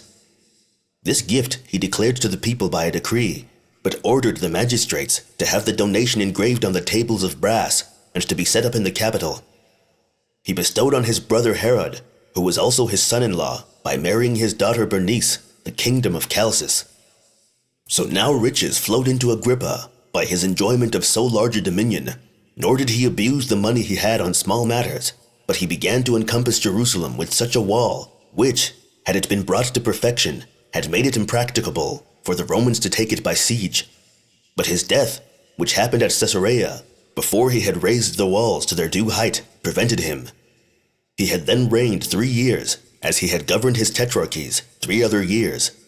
He left behind him 3 daughters, born to him by Cyprus, Bernice, Mariamne, and Drusilla, and a son born of the same mother, whose name was Agrippa. He was left a very young child, so that Claudius made the country a Roman province, and sent Cuspius Fadus to be its procurator, and after him Tiberius Alexander, who, making no alterations of the ancient laws, kept the nation in tranquility. Now, after this, Herod, the king of Chalcis, died, and left behind 2 sons born to him of his brother's daughter Bernice. Their names were Bernicianus and Hyrcanus. He also left behind him Aristobulus, whom he had by his former wife Mariamne. There was besides another brother of his that died a private person. His name was also Aristobulus, who left behind him a daughter whose name was Jotape. And these, as I have formerly said, were the children of Aristobulus, the son of Herod. which Aristobulus and Alexander were born to Herod by Mariamne, and were slain by him. But as for Alexander's posterity, they reigned in Armenia. Chapter 12. Many tumults under Caminus, which were composed by Quadratus. Felix is procurator of Judea. Agrippa is advanced from Chalcis to a greater kingdom. Now after the death of Herod, king of Chalcis, Claudius set Agrippa, the son of Agrippa, over his uncle's kingdom, while Cumanus took upon him the office of procurator of the rest, which was a Roman province, and therein he succeeded Alexander, under which Cumanus began the troubles, and the Jews' ruin came on. For when the multitude were come together to Jerusalem, to the feast of unleavened bread, and a Roman cohort stood over the cloisters of the temple, for they always were armed, and kept guard at the festivals, to prevent any innovation which the multitude thus gathered together might take, one of the soldiers pulled back his garment, and cowering down after an indecent manner, turned his breech to the Jews, and spoke such words as you might expect upon such a posture. At this, the whole multitude had indignation, and made a clamor to Cumanus, that he would punish the soldier, while the rasher part of the youth, and such as were naturally the most tumultuous, fell to fighting, and caught up stones, and threw them at the soldiers. Upon which Cumanus was afraid lest all the people should make an assault upon him, and sent to call for more armed men, who, when they came in great numbers into the cloisters, the Jews were in a very great consternation, and being beaten out of the temple, they ran into the city, and the violence with which they crowded to get out was so great that they trod upon each other, and squeezed one another, till 10,000 of them were killed, insomuch that this feast became the cause of mourning to the whole nation, and every family lamented their own relations. Now there followed after this another calamity, that arose from a tumult made by robbers, for at the public road of Beth-horon, one Stephen, a servant of Caesar, carried some furniture which the robbers fell upon and seized. Upon this, Cumanus sent men to go round about to the neighboring villages, and to bring their inhabitants to him bound, as laying it to their charge, that they had not pursued after the thieves, and caught them. Now here it was, that a certain soldier, finding the sacred book of the law, tore it to pieces, and threw it into the fire. Hereupon, the Jews were in great disorder, as if their whole country were in a flame, and assembled themselves so many of them by their zeal for their religion, as by an engine, and ran together with united clamor to Caesarea, to Cumanus, and made supplication to him, that he would not overlook this man, who had offered such an affront to God and to his law, but punish him for what he had done. Accordingly, he, perceiving that the multitude would not be quiet unless they had a comfortable answer from him, gave order that the soldier should be brought, and drawn through those that required to have him punished, to execution. Which being done, the Jews went their ways. After this, there happened a fight between the Galileans and the Samaritans. It happened at a village called Gemon, which is situated in the great plain of Samaria, where, as a great number of Jews were going up to Jerusalem to the Feast of Tabernacles, a certain Galilean was slain, and besides, a vast number of people ran together out of Galilee in order to fight with the Samaritans. But the principal men among them came to Cumanus and besought him that, before the evil came incurable, he would come into Galilee and bring the authors of this murder to punishment, for that there was no other way to make the multitude separate without coming to blows. However, Cumanus postponed their supplications to the other affairs he was then about, and sent the petitioners away without success. But when the affair of this murder came to be told at Jerusalem, it put the multitude into disorder, and they left the feast, and without any generals to conduct them, they marched with great violence to Samaria, nor would they be ruled by any of the magistrates that were set over them. But they managed by one Eleazar, the son of Dineus, and by Alexander, in these their thievish and seditious attempts. These men fell upon those that were in the neighborhood of the Acrabatine toparchy, and slew them, without sparing any age, and set the villages on fire. But Cumanus took one troop of horsemen, called the troop of Sebaste, out of Caesarea, and came to the assistance of those that were spoiled. He also seized upon a great number of those that followed Eleazar, and slew more of them. And as for the rest of the multitude of those that went so zealously to fight with the Samaritans, the rulers of Jerusalem ran out, clothed with sackcloth, and having ashes on their heads, and begged of them to go their ways, lest by their attempt to revenge themselves upon the Samaritans, they should provoke the Romans to come against Jerusalem, to have compassion upon their country and temple, their children and their wives, and not bring the utmost dangers of destruction upon them, in order to avenge themselves upon one Galilean only. The Jews complied with these persuasions of theirs, and dispersed themselves. But still, there were a great number who betook themselves to robbing, in hopes of impunity, and rapines and insurrections of the bolder sort happened over the whole country. And the men of power among the Samaritans came to Tyre, to Eumidius Quadratus, the president of Syria, and desired that they that had laid waste the country might be punished. The great men also of the Jews, and Jonathan, the son of Ananus, the high priest, came thither, and said that the Samaritans were the beginners of the disturbance, on account of that murder they had committed, and that Cumanus had given occasion to what had happened, by his unwillingness to punish the original authors of that murder. But Quadratus put both parties off for that time, and told them that when he should come to those places, he would make a diligent inquiry after every circumstance. After which he went to Caesarea, and crucified all those whom Cumanus had taken alive. And when from thence he was come to the city Lydda, he heard the affair of the Samaritans, and sent for 18 of the Jews, whom he had learned to have been concerned in that fight, and beheaded them. But he sent 2 others of those that were of the greatest power among men, and both Jonathan and Ananias, the high priests, as also Ananus, the son of this Ananias, and certain others that were eminent among the Jews, to Caesar, as he did in like manner by the most illustrious of the Samaritans. He also ordered that Cumanus the procurator, and Celer the tribune, should sail to Rome, in order to give an account of what had been done to Caesar. When he had finished these matters, he went up from Lydda to Jerusalem, and finding the multitude celebrating their feast of unleavened bread without any tumult, he returned to Antioch. Now Caesar at Rome had heard what Cumanus and the Samaritans had to say, where it was done in the hearing of Agrippa, who zealously espoused the cause of the Jews, as in like manner many of the great men stood by Cumanus. He condemned the Samaritans, and commanded that 3 of the most powerful men among them should be put to death.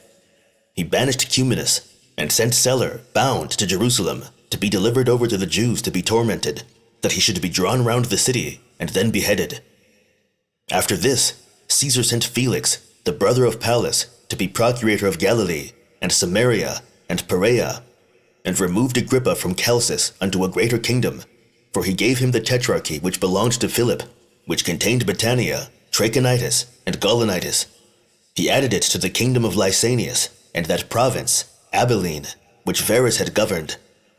But Claudius himself, when he had administered the government 13 years, 8 months, and 20 days, died, and left Nero to be his successor in the empire, whom he had adopted by his wife Agrippina's delusions, in order to be his successor, although he had a son of his own whose name was Britannicus, by Messalina, his former wife, and a daughter whose name was Octavia, whom he had married to Nero.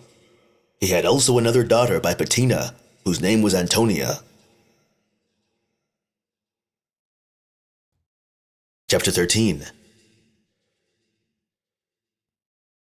Nero adds 4 cities to Agrippa's kingdom, but the other parts of Judea were under Felix. The disturbances which were raised by the Sicarii, the magicians, and an Egyptian false prophet. The Jews and Syrians have a contest at Caesarea. Now as to the many things in which Nero acted like a madman, out of the extravagant degree of the felicity and riches which he enjoyed, and by that means used his good fortune to the injury of others, and after what manner he slew his brother and wife and mother, from whom his barbarity spread itself to others that were most nearly related to him, and how, at last, he was so distracted that he became an actor in the scenes and upon the theater. I omit to say any more about them, because there are writers enough upon those subjects everywhere. But I shall turn myself to those actions of his time in which the Jews were concerned. Nero therefore bestowed the kingdom of the Lesser Armenia upon Aristobulus, Herod's son, and he added to Agrippa's kingdom 4 cities, with the toparchies to them belonging. I mean, Abila, and that Julius, which is in Perea, Tarichaea also, and Tiberias of Galilee. But over the rest of Judea he made Felix procurator. This Felix took Eleazar the arch-robber, and many that were with him alive, when they had ravaged the country for 20 years together, and sent them to Rome. But as to the number of robbers whom he caused to be crucified, and of whom were caught among them, and those he brought to punishment, they were a multitude not to be enumerated. When the country was purged of these, there sprang up another sort of robbers in Jerusalem, which were called Sicarii, who slew men in the daytime and in the midst of the city. This they did chiefly at the festivals, when they mingled themselves among the multitude, and concealed daggers under their garments, with which they stabbed those that were their enemies. And when any fell down dead, the murderers became a part of those that had indignation against them, by which means they appeared persons of such reputation that they could by no means be discovered. The first man who was slain by them was Jonathan the high priest, after whose death many were slain every day, while the fear men were in of being so served was more afflicting than the calamity itself. And while everybody expected death every hour, as men do in war, so men were obliged to look before them, and to take notice of their enemies at a great distance, nor, if their friends were coming to them, durst they trust them any longer. But, in the midst of their suspicions, and guarding of themselves, they were slain. Such was the celebrity of the plotters against them, and so cunning was their contrivance.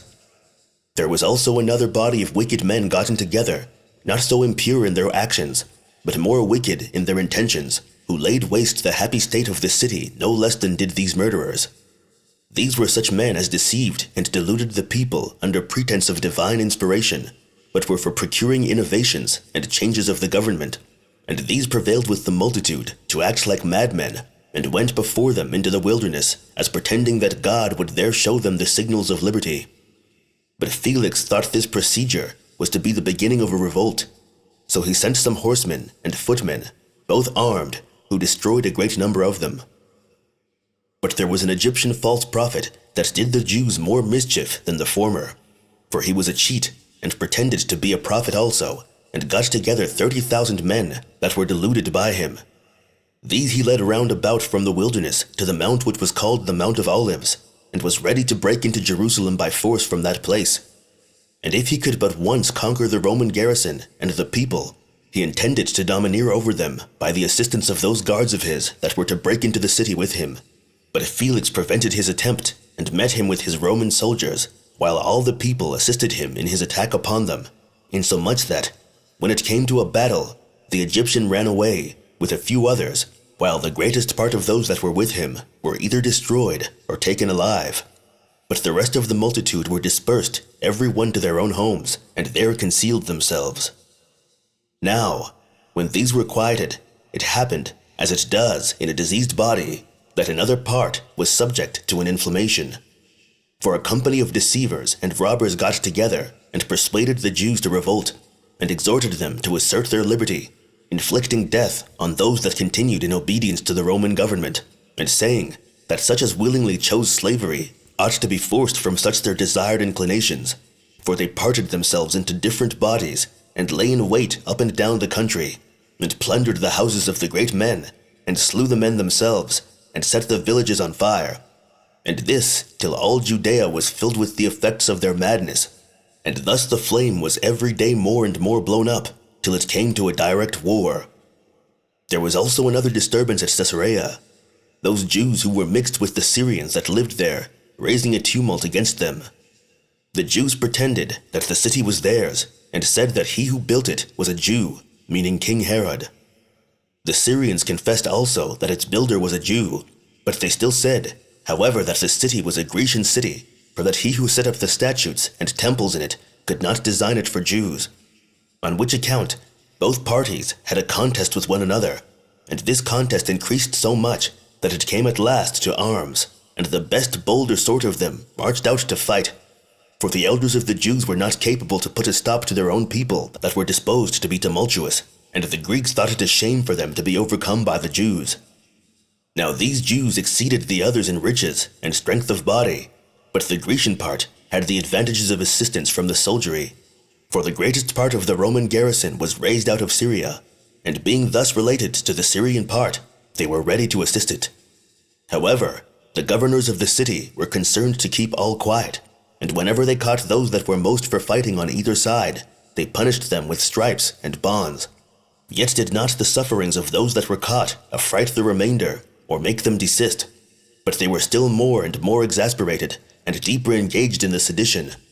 And as Felix came once into the marketplace and commanded the Jews, when they had beaten the Syrians, to go their ways, and threatened them if they would not, and they would not obey him, he sent his soldiers out upon them, and slew they a great many of them, upon which it fell out that what they had was plundered. And as the sedition still continued, he chose out the most eminent men on both sides as ambassadors to Nero, to argue about their several privileges.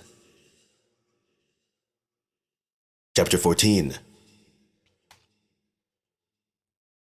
Festus succeeds Felix, who is succeeded by Albinus, as he is by Florus, who, by the barbarity of his government, forces the Jews into the war.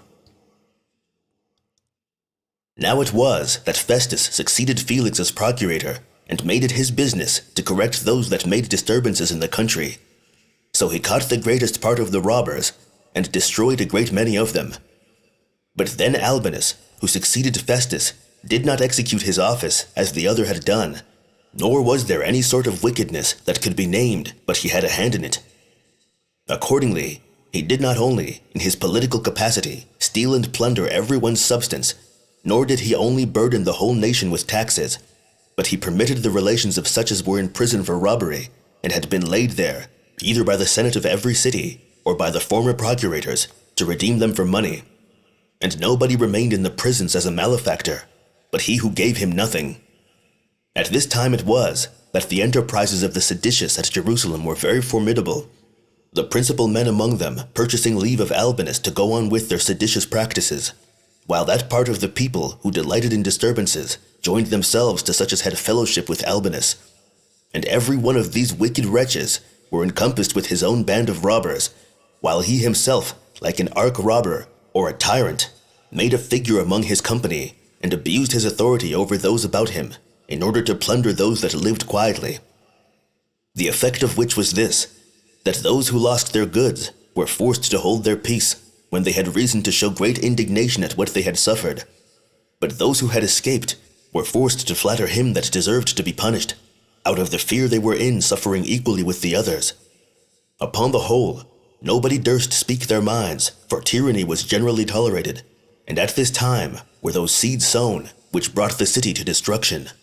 And although such was the character of Albinus, yet did Gessius Florus, who succeeded him, demonstrate him to have been a most excellent person upon the comparison, for the former did the greatest part of his rogueries in private, and with a sort of dissimulation, but Gessius did his unjust actions to the harm of the nation after a pompous manner, and as though he had been sent as an executioner to punish condemned malefactors, he omitted no sort of rapine or of vexation. Where the case was really pitiable, he was the most barbarous, and in things of the greatest turpitude, he was the most impudent, nor could anyone outdo him in disguising the truth, nor could anyone contrive more subtle ways of deceit than he did. He indeed thought it but a petty offense to get money out of single persons, so he spoiled whole cities, and ruined entire bodies of men at once, and did almost publicly proclaim it, all the country over, that they had liberty given them to turn robbers, upon this condition, that he might go shares with them in the spoils. Accordingly, this his greediness of gain was the occasion that entire toparchies were brought to desolation, and a great many of the people left their own country, and fled into foreign provinces. And truly, while Cestius Gallus was president of the province of Syria, nobody durst do so much as send an embassage to him against Florus. But when he was come to Jerusalem, upon the approach of the Feast of Unleavened Bread, the people came about him, not fewer in number than 3 millions. These besought him to commiserate the calamities of their nation, and cried out upon Florus as the bane of their country. But as he was present, and stood by Cestius, he laughed at their words. However, Cestius, when he had quieted the multitude, and had assured them that he would take care that Florus should hereafter treat them in a more gentle manner, returned to Antioch. Florus also conducted him as far as Caesarea, and deluded him, though he had at that very time the purpose of showing his anger at the nation, and procuring a war upon them, by which means alone it was that he supposed he might conceal his enormities. For he expected that, if the peace continued, he should have the Jews for his accusers before Caesar, but that if he could procure them to make a revolt, he should divert their laying lesser crimes to his charge, by a misery that was so much greater. He therefore did every day augment their calamities, in order to induce them to a rebellion. Now at this time it happened that the Grecians at Caesarea had been too hard for the Jews, and had obtained of Nero the government of the city, and had brought the judicial determination. At the same time began the war in the 12th year of the reign of Nero, and the 17th of the reign of Agrippa, in the month of Artemisis, Jair. Now the occasion of this war was by no means proportionable to those heavy calamities which it brought upon us. For the Jews that dwelt at Caesarea had a synagogue near the place, whose owner was a certain Caesarean Greek. The Jews had endeavored frequently to have purchased the possession of the place, and had offered many times its value for its price. But as the owner overlooked their offers, so did he raise other buildings upon the place in way of affront to them, and made working shops of them, and left them but a narrow passage, and such as was very troublesome for them to go along to their synagogue. Whereupon the warmer part of the Jewish youth went hastily to the workmen, and forbade them to build there. But as Florus would not permit them to use force, the great men of the Jews, with John the publican, being in the utmost distress what to do, persuaded Florus, with the offer of 8 talents, to hinder the work. He then, being intent upon nothing but getting money, promised he would do for them all they desired of him, and then went away from Caesarea to Sebaste, and left the sedition to take its full course, as if he had sold a license to the Jews to fight it out. Now on the next day, which was the 7th day of the week, when the Jews were crowding apace to their synagogue, a certain man of Caesarea, of a seditious temper, got an earthen vessel, and set it, with the bottom upward, at the entrance of that synagogue, and sacrificed birds. This thing provoked the Jews to an incurable degree, because their laws were affronted, and the place was polluted. Whereupon the sober and moderate part of the Jews thought it proper to have recourse to their governors again, while the seditious part, and such as were in the fervor of their youth, were vehemently inflamed to fight. The seditious also, among the Gentiles of Caesarea, stood ready for the same purpose, for they had, by agreement, sent the man to sacrifice beforehand, as ready to support him, so that it soon came to blows. Hereupon Jucundus, the master of the horse, who was ordered to prevent the fight, came thither, and took away the earthen vessel, and endeavored to put a stop to the sedition. But when he was overcome by the violence of the people of Caesarea, the Jews caught up their books of the law, and retired to Narbata, which was a place to them belonging, distant from Caesarea 60 furlongs. But John, and 12 of the principal men with him, went to Florus, to Sebaste, and made a lamentable complaint of their case, and besought him to help them, and with all possible decency put him in mind of the 8 talents they had given him. But he had the men seized upon, and put in prison, and accused them of carrying the books of the law out of Caesarea. Moreover, as to the citizens of Jerusalem, although they took this matter very ill, yet did they restrain their passion. But Florus acted herein as if he had been hired, and blew up the war into a flame, and sent some to take 17 talents out of the sacred treasure, and pretended that Caesar wanted them. At this, the people were in confusion immediately, and ran together to the temple, with prodigious clamors, and called upon Caesar by name, and besought him to free them from the tyranny of Florus. Some also of the seditious cried out upon Florus, and cast the greatest reproaches upon him, and carried a basket about, and begged some spells of money for him, as for one that was destitute of possessions, and in a miserable condition. Yet was not he made ashamed hereby of his love of money, but was more enraged, and provoked to get still more. And instead of coming to Caesarea, as he ought to have done, and quenching the flame of war, which was beginning thence, and so taking away the occasion of any disturbances, on which account it was that he had received a reward of 8 talents, he marched hastily with an army of horsemen and footmen against Jerusalem, that he might gain his will by the arms of the Romans, and might, by his terror and threatenings, bring the city into subjection. But the people were desirous of making Florus ashamed of his attempt, and met his soldiers with acclamations, and put themselves in order to receive him very submissively. But he sent Capito, a centurion beforehand, with 50 soldiers, to bid them go back, and not now make a show of receiving him in an obliging manner, whom they had so foully reproached before, and said that it was incumbent on them, in case they had generous souls, and were free speakers, to jest upon him to his face, and appear to be lovers of liberty, not only in words, but with their weapons also. With this message was the multitude amazed, and upon the coming of Capito's horsemen into the midst of them, they were dispersed before they could salute Florus, or manifest their submissive behavior to him. Accordingly, they retired to their own houses and spent that night in fear and confusion of face. Now at this time, Florus took up his quarters at the palace, and on the next day he had his tribunal set before it, and sat upon it, when the high priests and the men of power and those of the greatest eminence in the city came all before that tribunal, upon which Florus commanded them to deliver up to him those that had reproached him, and told them that they should themselves partake of the vengeance to them belonging, if they did not produce the criminals. But these demonstrated that the people were peaceably disposed, and they begged forgiveness for those that had spoken amiss, for that it was no wonder at all that in so great a multitude there should be some more daring than they ought to be, and by reason of their younger age, foolish also, and that it was impossible to distinguish those that offended from the rest, while every one was sorry for what he had done, and denied it out of fear of what would follow, that he ought, however, to provide for the peace of the nation, and to take such counsels as might preserve the city for the Romans, and rather, for the sake of a great number of innocent people, to forgive a few that were guilty, than for the sake of a few of the wicked, to put so large and good a body of men into disorder. Florus was more provoked at this, and called out aloud to the soldiers to plunder that which was called the upper marketplace, and to slay such as they met with. So the soldiers, taking this exhortation of their commander in a sense agreeable to their desire of gain, did not only plunder the place they were sent to, but forcing themselves into every house, they slew its inhabitants, and the soldiers slew those that they caught, and no method of plunder was omitted.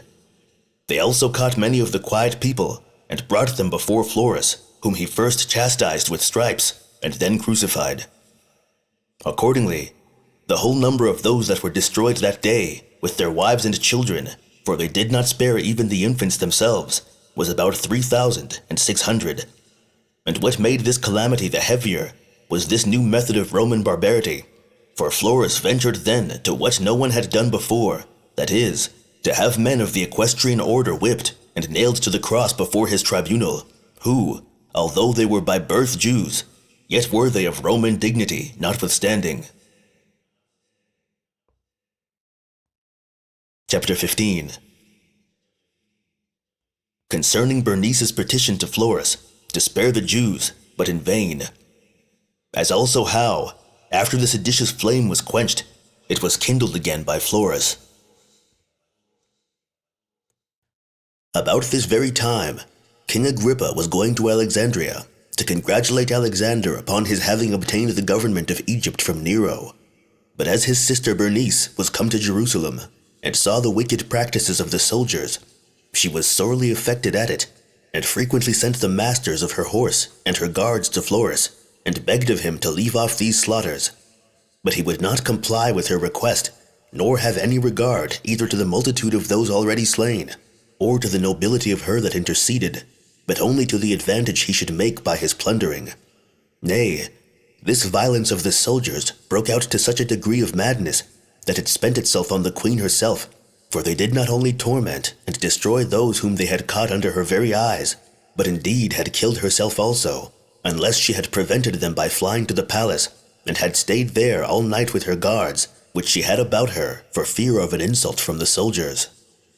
Now she dwelt then at Jerusalem, in order to perform a vow which she had made to God, for it is usual with those that had been either afflicted with a distemper, or with any other distresses to make vows, and for 30 days before they are to offer their sacrifices, to abstain from wine, and to shave the hair of their head, which things Bernice was now performing, and stood barefoot before Florus's tribunal, and besought him to spare the Jews. Yet could she neither have reverence paid to her, nor could she escape without some danger of being slain herself. This happened upon the 16th day of the month Artemisis, Jair.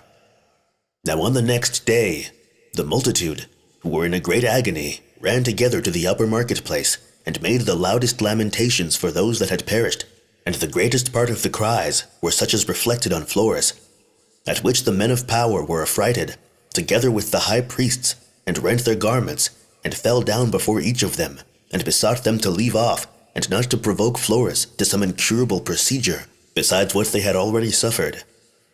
Accordingly, the multitude complied immediately, out of reverence to those that had desired it of them, and out of the hope they had that Florus would do them no more injuries. So Florus was troubled that the disturbances were over, and endeavored to kindle that flame again, and sent for the high priests with the other eminent persons, and said, the only demonstration that the people would not make any other innovations should be this, that they must go out and meet the soldiers that were ascending from Caesarea, whence 2 cohorts were coming. And while these men were exhorting the multitude so to do, he sent beforehand, and gave directions to the centurions of the cohorts, that they should give notice to those that were under them, not to return the Jews' salutations, and that if they made any reply to his disadvantage, they should make use of their weapons. Now the high priests assembled the multitude in the temple, and desired them to go and meet the Romans, and to salute the cohorts very civilly, before their miserable case should become incurable. Now the seditious part would not comply with these persuasions, but the consideration of those that had been destroyed made them incline to those that were the boldest for action. At this time it was that every priest and every servant of God brought out the holy vessels and the ornamental garments wherein they used to minister in sacred things. The harpers also, and the singers of hymns, came out with their instruments of music, and fell down before the multitude, and begged of them that they would preserve those holy ornaments to them, and not to provoke the Romans to carry off these sacred treasures. You might also see then the high priests themselves, with dust sprinkled in great plenty upon their heads, with bosoms deprived of any covering but what was rent. These besought every one of the eminent men by name, and the multitude in common, that they would not for a small offense betray their country, or those that were desirous to have it laid waste, saying, what benefit will it bring to the soldiers to have a salutation from the Jews? Or what amendment of your affairs will it bring you, if you do not now go out to meet them? And that if they saluted them civilly, all handle would be cut off from Florus to begin a war, that they should thereby gain their country, and freedom from all further sufferings. And that, besides, it would be a sign of great want of command of themselves, if they should yield to a few seditious persons, while it was fitter for them, who were so great a people, to force the others to act soberly. By these persuasions, which they used to the multitude and to the seditious, they restrained some by threatenings, and others by the reverence that was paid them. After this, they led them out, and they met the soldiers quietly, and after a composed manner, and when they were come up with them, they saluted them. But when they made no answer, the seditious exclaimed against Florus, which was the signal given for falling upon them. The soldiers therefore encompassed them presently, and struck them with their clubs, and as they fled away, the horsemen trampled them down, so that a great many fell down dead by the strokes of the Romans, and more by their own violence in crushing one another. Now there was a terrible crowding about the gates, and while everybody was making haste to get before another, the flight of them all was retarded, and a terrible destruction there was among those that fell down, for they were suffocated and broken to pieces by the multitude of those that were uppermost, nor could any of them be distinguished by his relations, in order to the care of his funeral. The soldiers also who beat them fell upon those whom they overtook without showing them any mercy, and thrust the multitude through the place called Bezetha, as they forced their way, in order to get in and seize upon the temple and the tower Antonia. Florus also, being desirous to get those places into his possession, brought such as were with him out of the king's palace, and would have compelled them to get as far as the citadel Antonia, but his attempt failed, for the people immediately turned back upon him, and stopped the violence of his attempt, and as they stood upon the tops of their houses, they threw their darts at the Romans, who, as they were sorely galled thereby, because those weapons came from above, and they were not able to make a passage through the multitude, which stopped up the narrow passages, they retired to the camp which was at the palace. But for the seditious, they were afraid lest Florus should come again, and get possession of the temple through Antonia. So they got immediately upon those cloisters of the temple that joined to Antonia, and cut them down. This cooled the avarice of Florus, for whereas he was eager to obtain the treasures of God in the temple, and on that account was desirous of getting into Antonia as soon as the cloisters were broken down, he left off his attempt. He then sent for the high priests and the Sanhedrin, and told them that he was indeed himself going out of the city, but that he would leave them as large a garrison as they should desire. Hereupon they promised that they would make no innovations, in case he would leave them one band, but not that which had fought with the Jews, because the multitude bore ill will against that band on account of what they had suffered from it. So he changed the band, as they desired, and with the rest of his forces returned to Caesarea. Chapter 16. Cestius sends Neapolitanus, the tribune, to see in what condition the affairs of the Jews were. Agrippa makes a speech to the people of the Jews, that he may divert them from their intentions of making war with the Romans.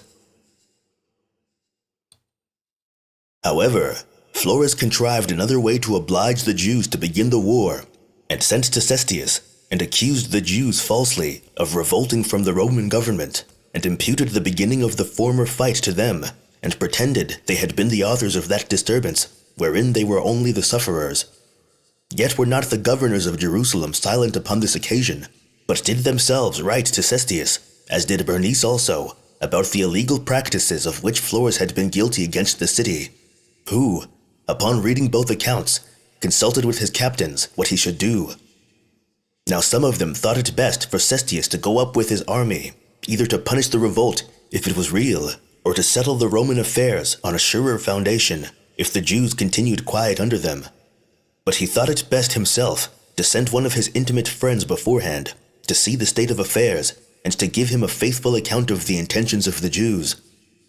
Accordingly, he sent one of his tribunes, whose name was Neapolitanus, who met with King Agrippa as he was returning from Alexandria at Jamnia, and told him who it was that sent him, and on what errand he was sent. And here it was that the high priests and men of power among the Jews, as well as the Sanhedrin, came to congratulate the king upon his safe return.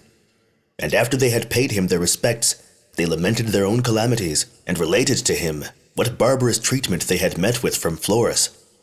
At which barbarity Agrippa had great indignation, but transferred, after a subtle manner, his anger towards those Jews whom he really pitied, that he might beat down their high thoughts of themselves, and would have them believe that they had not been so unjustly treated, in order to dissuade them from avenging themselves. So these great men, as of better understanding than the rest, and desirous of peace, because of the possessions they had, understood that this rebuke which the king gave them was intended for their good. But as to the people, they came 60 furlongs out of Jerusalem, and congratulated both Agrippa and Neapolitanus.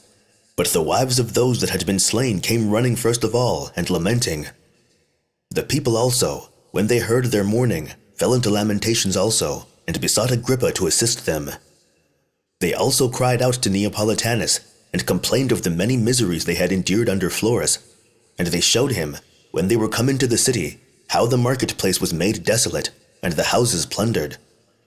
They then persuaded Neapolitanus, by the means of Agrippa, that he should walk round the city with only one servant, as far as Siloam, that he might inform himself that the Jews submitted to all the rest of the Romans, and were only displeased at Florus, by reason of his exceeding barbarity to them.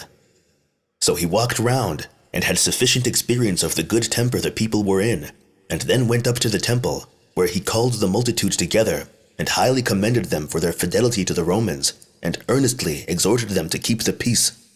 And having performed such parts of divine worship at the temple as he was allowed to do, he returned to Cestius.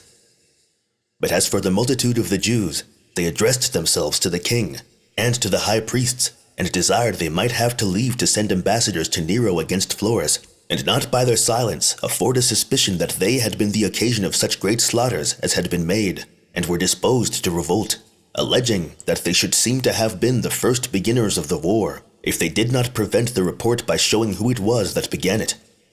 And it appeared openly that they would not be quiet if anybody should hinder them from sending such an embassage.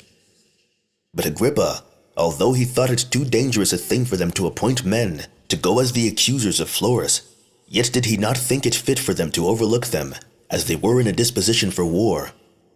He therefore called the multitude together into a large gallery, and placed his sister Bernice in the house of the Asamoneans, that she might be seen by them, which house was over the gallery, at the passage to the upper city, where the bridge joined the temple to the gallery, and spake to them as follows. Had I perceived that you were all zealously disposed to go to war with the Romans, and that the purer and more sincere part of the people did not propose to live in peace, I had not come out to you, nor been so bold as to give you counsel, for all discourses that tend to persuade men to do what they ought to do is superfluous, when the hearers are agreed to do the contrary. But because some are earnest to go to war because they are young and without experience of the miseries it brings, and because some are for it out of an unreasonable expectation of regaining their liberty, and because others hope to get by it and are therefore earnestly bent upon it, that in the confusion of your affairs they may gain what belongs to those that are too weak to resist them, I have thought it proper to get you all together and to say to you what I think to be for your advantage, that so the former may grow wiser and change their minds, and that the best men may come to no harm by the ill conduct of some others. And let not one be tumultuous against me, in case what they hear me say does not please them. For as to those that admit of no cure, but are resolved upon a revolt, it will still be in their power to retain the same sentiments after my exhortation is over. But still my discourse will fall to the ground, even with relation to those that have a mind to hear me, unless you will all keep silence. I am well aware that many make a tragical exclamation concerning the injuries that have been offered you by your procurators, and concerning the glorious advantages of liberty. But before I begin the inquiry, who you are that must go to war, and who they are against whom you must fight, I shall first separate those pretenses that are by some connected together. For if you aim at avenging yourselves on those that have done you injury, why do you pretend this to be a war for recovering your liberty? But if you think all servitude intolerable, to what purpose serve your complaints against your particular governors? For if they treated you with moderation, it would still be equally an unworthy thing to be in servitude. Consider now the several cases that may be supposed, how little occasion there is for your going to war. Your first occasion is the accusations you have to make against your procurators. Now here you ought to be submissive to those in authority, and not give them any provocation. But when you reproach men greatly for small offenses, you excite those whom you reproach to be your adversaries. For this will only make them leave off hurting you privately, and with some degree of modesty, and to lay what you have waste openly. Now nothing so much damps the force of strokes as bearing them with patience, and the quietness of those who are injured diverts the injurious persons from afflicting. But let us take it for granted that the Roman ministers are injurious to you, and are incurably severe. Yet are they not all the Romans who thus injure you? Nor hath Caesar, against whom you are going to make war, injured you. It is not by their command that any wicked governor is sent to you, for they who are in the west cannot see those that are in the east, nor indeed is it easy for them there, even to hear what is done in these parts. Now it is absurd to make war with a great many for the sake of one, to do so with such mighty people for a small cause, and this when these people are not able to know of what you complain. Nay, such crimes as we complain of may soon be corrected, for the same procurator will not continue forever, and probable it is that the successors will come with more moderate inclinations. But as for war, if it be once begun, it is not easily laid down again, nor borne without calamities coming therewith. However, as to the desire of recovering your liberty, it is unseasonable to indulge it so late, whereas you ought to have labored earnestly in old time that you might never have lost it. For the first experience of slavery was hard to be endured, and the struggle that you might never have been subject to would have been just. But that slave who hath been once brought into subjection, and then runs away, is rather a refractory slave than a lover of liberty. For it was then the proper time for doing all that was possible, that you might never have admitted the Romans into your city, when Pompey first came into the country. But so it was that our ancestors and their kings who were in much better circumstances than we are, both as to money and strong bodies and valiant souls, did not bear the onset of a small body of the Roman army. And yet you who have not accustomed yourselves to obedience from one generation to another, and who are so much inferior to those who first submitted in your circumstances, will venture to oppose the entire empire of the Romans, while those Athenians who, in order to preserve the liberty of Greece, did once set fire to their own city, who pursued Xerxes, that proud prince, when he sailed upon the sea, and could not be contained by the seas, but conducted such an army as was too broad for Europe, and made him run away like a fugitive in a single ship, and break so great a part of Asia as the Lesser Salamis, are yet at this time servants to the Romans. And those injunctions which are sent from Italy become laws to the principal governing city of Greece. Those Lacedaemonians also, who got the great victories at Thermopylae and Plataea, and had Agesilaus for their king, and searched every corner of Asia, are contented to admit the same lords. These Macedonians also, who still fancy what great men their Philip and Alexander were, and see that the latter had promised them the empire over the world, these bear so great a change, and pay their obedience to those whom fortune hath advanced in their stead. Moreover, 10,000 other nations there are, who had greater reason than we to claim their entire liberty, and yet do submit. You are the only people who think it a disgrace to be servants to those to whom all the world hath submitted. What sort of an army do you rely on? What are the arms you depend on? Where is your fleet that may seize upon the Roman seas? And where are those treasures which may be sufficient for your undertakings? Do you suppose, I pray you, that you are to make war with the Egyptians and with the Arabians? Will you not carefully reflect upon the Roman Empire? Will you not estimate your own weakness? Hath not your army been often beaten even by your neighboring nations, while the power of the Romans is invincible in all parts of the habitable earth? Nay, rather they seek for somewhat still beyond that, for all Euphrates is not a sufficient boundary for them on the east side, nor the Danube on the north.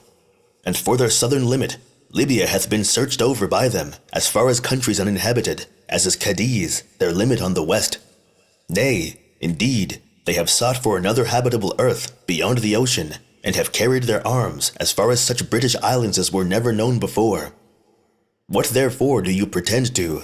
Are you richer than the Gauls, stronger than the Germans, wiser than the Greeks, more numerous than all men upon the habitable earth? What confidence is it that elevates you to oppose the Romans? Perhaps it will be said, it is hard to endure slavery. Yes, but how much harder is it to the Greeks, who were esteemed the noblest of all people under the sun? These, though they inhabit in a large country, are in subjection to 6 bundles of Roman rods. It is the same case with the Macedonians, who have juster reason to claim their liberty than you have. What is the case of 500 cities of Asia? Do they not submit to a single governor, and to the consular bundle of rods? What need I speak of the Heniochi, the Colchi, and the nation of Tauri, those that inhabit the Bosphorus, and the nations about Pontus and Meotis, who formerly knew not so much as a lord of their own, but are now subject to 3,000 armed men, and where 40 long ships keep the sea in peace, which before was not navigable and very tempestuous?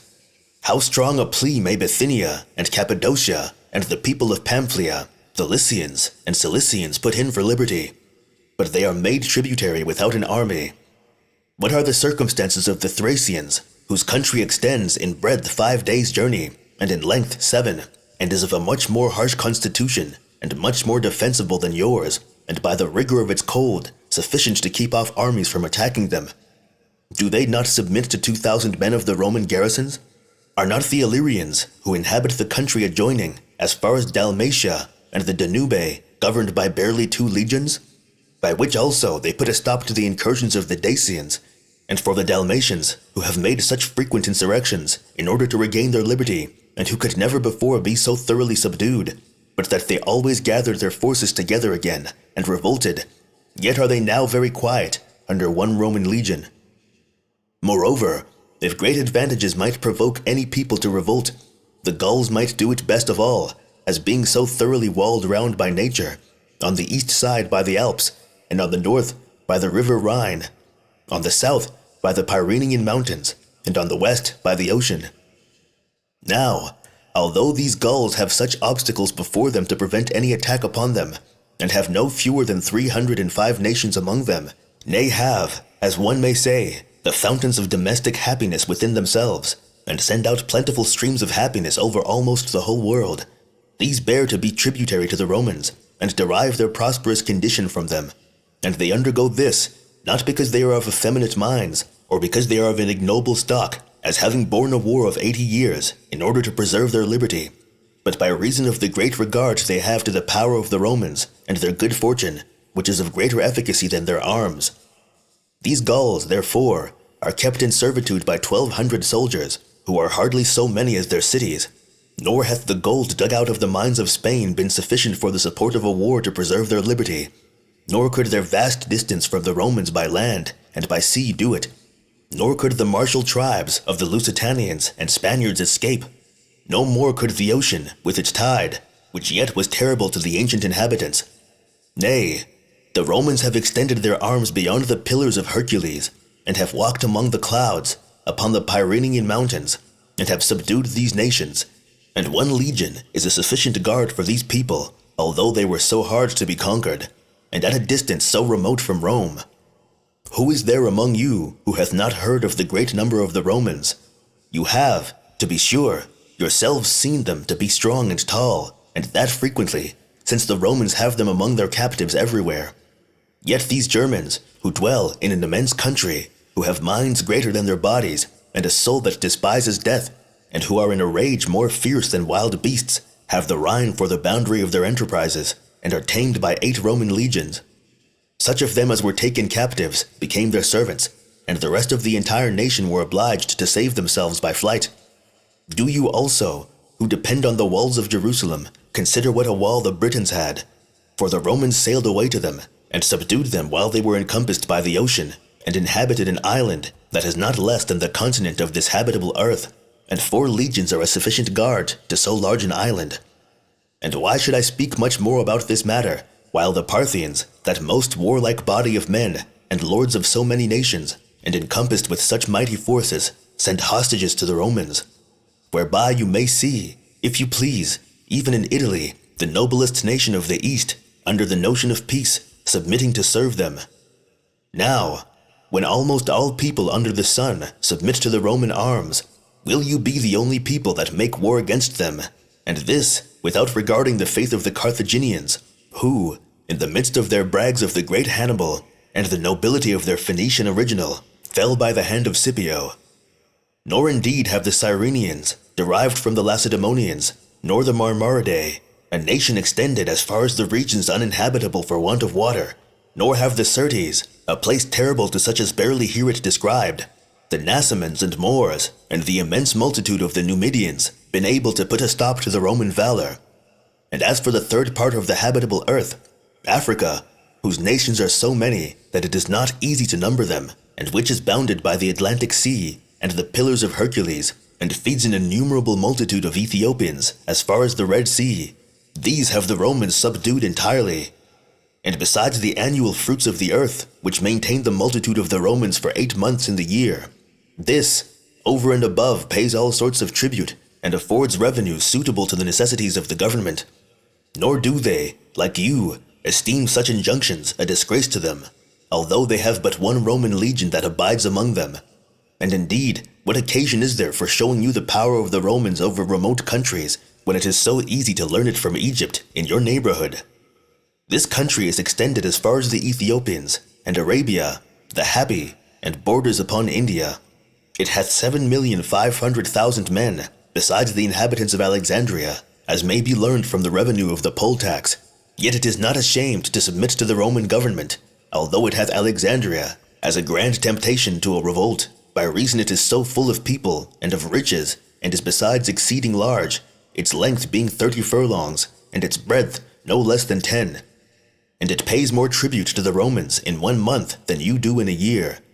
Nay, besides what it pays in money, it sends corn to Rome that supports it for 4 months in the year. It is also walled round on all sides, either by almost impassable deserts, or seas that have no havens, or by rivers, or by lakes. Yet have none of these things been found too strong for the Roman good fortune. However, 2 legions that lie in that city are a bridle, both for the remoter parts of Egypt, and for the parts inhabited by the more noble Macedonians. Where then are those people whom you are to have for your auxiliaries? Must they come from the parts of the world that are uninhabited? For all that are in the habitable earth are under the Romans, unless any of you extend his hopes as far as beyond the Euphrates, and suppose that those of your own nation that dwell in a diabene will come to your assistance. But certainly these will not embarrass themselves with an unjustifiable war, nor, if they should follow such ill advice, will the Parthians permit them so to do. For it is their concern to maintain the truce that is between them and the Romans, and they will be supposed to break the covenants between them if any under their government march against the Romans. What remains therefore is this, that you have recourse to divine assistance, but this is already on the side of the Romans, for it is impossible that so vast an empire should be settled without God's providence. Reflect upon it, how impossible it is your zealous observation of your religious customs to be here preserved, which are hard to be observed, even when you fight with those whom you are able to conquer. And how can you then most of all hope for God's assistance, when by being forced to transgress his law, you will make him turn his face from you? And if you do observe the custom of the Sabbath days, and will not be prevailed on to do anything thereon, you will easily be taken, as were your forefathers by Pompey, who was the busiest in his siege on those days on which the besieged rested. But if in time of war you transgress the law of your country, I cannot tell on whose account you will afterward go to war. For your concern is but one, that you do nothing against any of your forefathers. And how will you call upon God to assist you, when you are voluntarily transgressing against his religion? Now, all men that go to war do it either as depending on divine or human assistance, but since your going to war will cut off both those assistances, those that are for going to war choose evident destruction. What hinders you from slaying your children and wives with your own hands, and burning this most excellent native city of yours? For by this mad prank you will, however, escape the reproach of being beaten. But it were best, O my friends, it were best, while the vessel is still in the haven, to foresee the impending storm, and not to set sail out of the port into the middle of the hurricanes. For we justly pity those who fall into great misfortunes without foreseeing them. But for him who rushes into manifest ruin, he gains reproaches instead of commiseration. But certainly, no one can imagine that you can enter into a war as by an agreement, or that when the Romans have got you under their power, they will use you with moderation, or will not rather, for an example to other nations, burn your whole city, and utterly destroy your whole nation. For those of you who shall survive the war will not be able to find a place whither to flee, since all men have the Romans for the lords already, or are afraid they shall have hereafter. Nay, indeed, the danger concerns not only those Jews that dwell here only, but those of them who dwell in other cities also. For there is no people upon the habitable earth which have not some portion of you among them, whom your enemies will slay in case you go to war, and on that account also. And so every city which hath Jews in it will be filled with slaughter for the sake of only a few men, and they who slay them will be pardoned. But if that slaughter be not made by them, consider how wicked a thing it is to take arms against those that are so kind to you. Have pity, therefore, if not on your children and wives, yet upon this your metropolis, and its sacred walls. Spare the temple, and preserve the holy house, with its holy furniture for yourselves. For if the Romans get you under their power, they will no longer abstain from them, when their former abstinences shall have been so ungratefully requited. I call to witness your sanctuary, and the holy angels of God, and this country common to us all, that I have not kept back anything that is for your preservation. And if you will follow that advice which you ought to do, you will have that peace which will be common to you and to me. But if you indulge your passions, you will run those hazards which I shall be free from." When Agrippa had spoken thus, both he and his sister wept, and by their tears repressed a great deal of the violence of the people. But still they cried out that they would not fight against the Romans, but against Florus, on account of what they had suffered by his means. To which Agrippa replied that what they had already done was like such as make war against the Romans. For you have not paid the tribute which is due to Caesar, and you have cut off the cloisters of the temple from adjoining to the Tower Antonia. You will therefore prevent any occasion of revolt, if you will but join these together again, and if you will but pay your tribute. For the citadel does not now belong to Florus, nor are you to pay the tribute money to Florus. Chapter 17. How the war of the Jews with the Romans began, and concerning Manahem. This advice the people hearkened to, and went up into the temple with the king and Bernice, and began to rebuild the cloisters. The rulers also and senators divided themselves into the villages, and collected the tributes, and soon got together 40 talents, which was the sum that was deficient. And thus did Agrippa then put a stop to that war which was threatened. Moreover, he attempted to persuade that multitude to obey Florus until Caesar should send one to succeed him. But they were hereby more provoked, and cast reproaches upon the king, and got him excluded out of the city. Nay, some of the seditious had the impudence to throw stones at him. So when the king saw that the violence of those that were for innovations was not to be restrained, and being very angry at the contumelies he had received, he sent their rulers together with their men of power to Florus, to Caesarea, that he might appoint whom he thought fit to collect tribute in the country, while he retired into his own kingdom. And at this time it was that some of those that principally excited the people to go to war made an assault upon a certain fortress called Masada. They took it by treachery and slew the Romans that were there, and put others of their own party to keep it. At the same time, Eleazar, the son of Ananias, the high priest, a very bold youth who was at that time governor of the temple, persuaded those that officiated in the divine service to receive no gift or sacrifice for any foreigner. And this was the true beginning of our war with the Romans. For they rejected the sacrifice of Caesar on this account. And when many of the high priests and principal men besought them not to omit the sacrifice which it was customary for them to offer for their princes, they would not be prevailed upon. These relied much upon their multitude, for the most flourishing part of the innovators assisted them, but they had the chief regard to Eleazar, the governor of the temple. Hereupon, the men of power got together and conferred with the high priests, as did also the principal of the Pharisees, and thinking all was at stake, and that their calamities were becoming incurable, took counsel what was to be done. Accordingly, they determined to try what they could do with the seditious by words, and assembled the people before the brazen gate, which was the gate of the inner temple court of the priests, which looked towards the sun rising.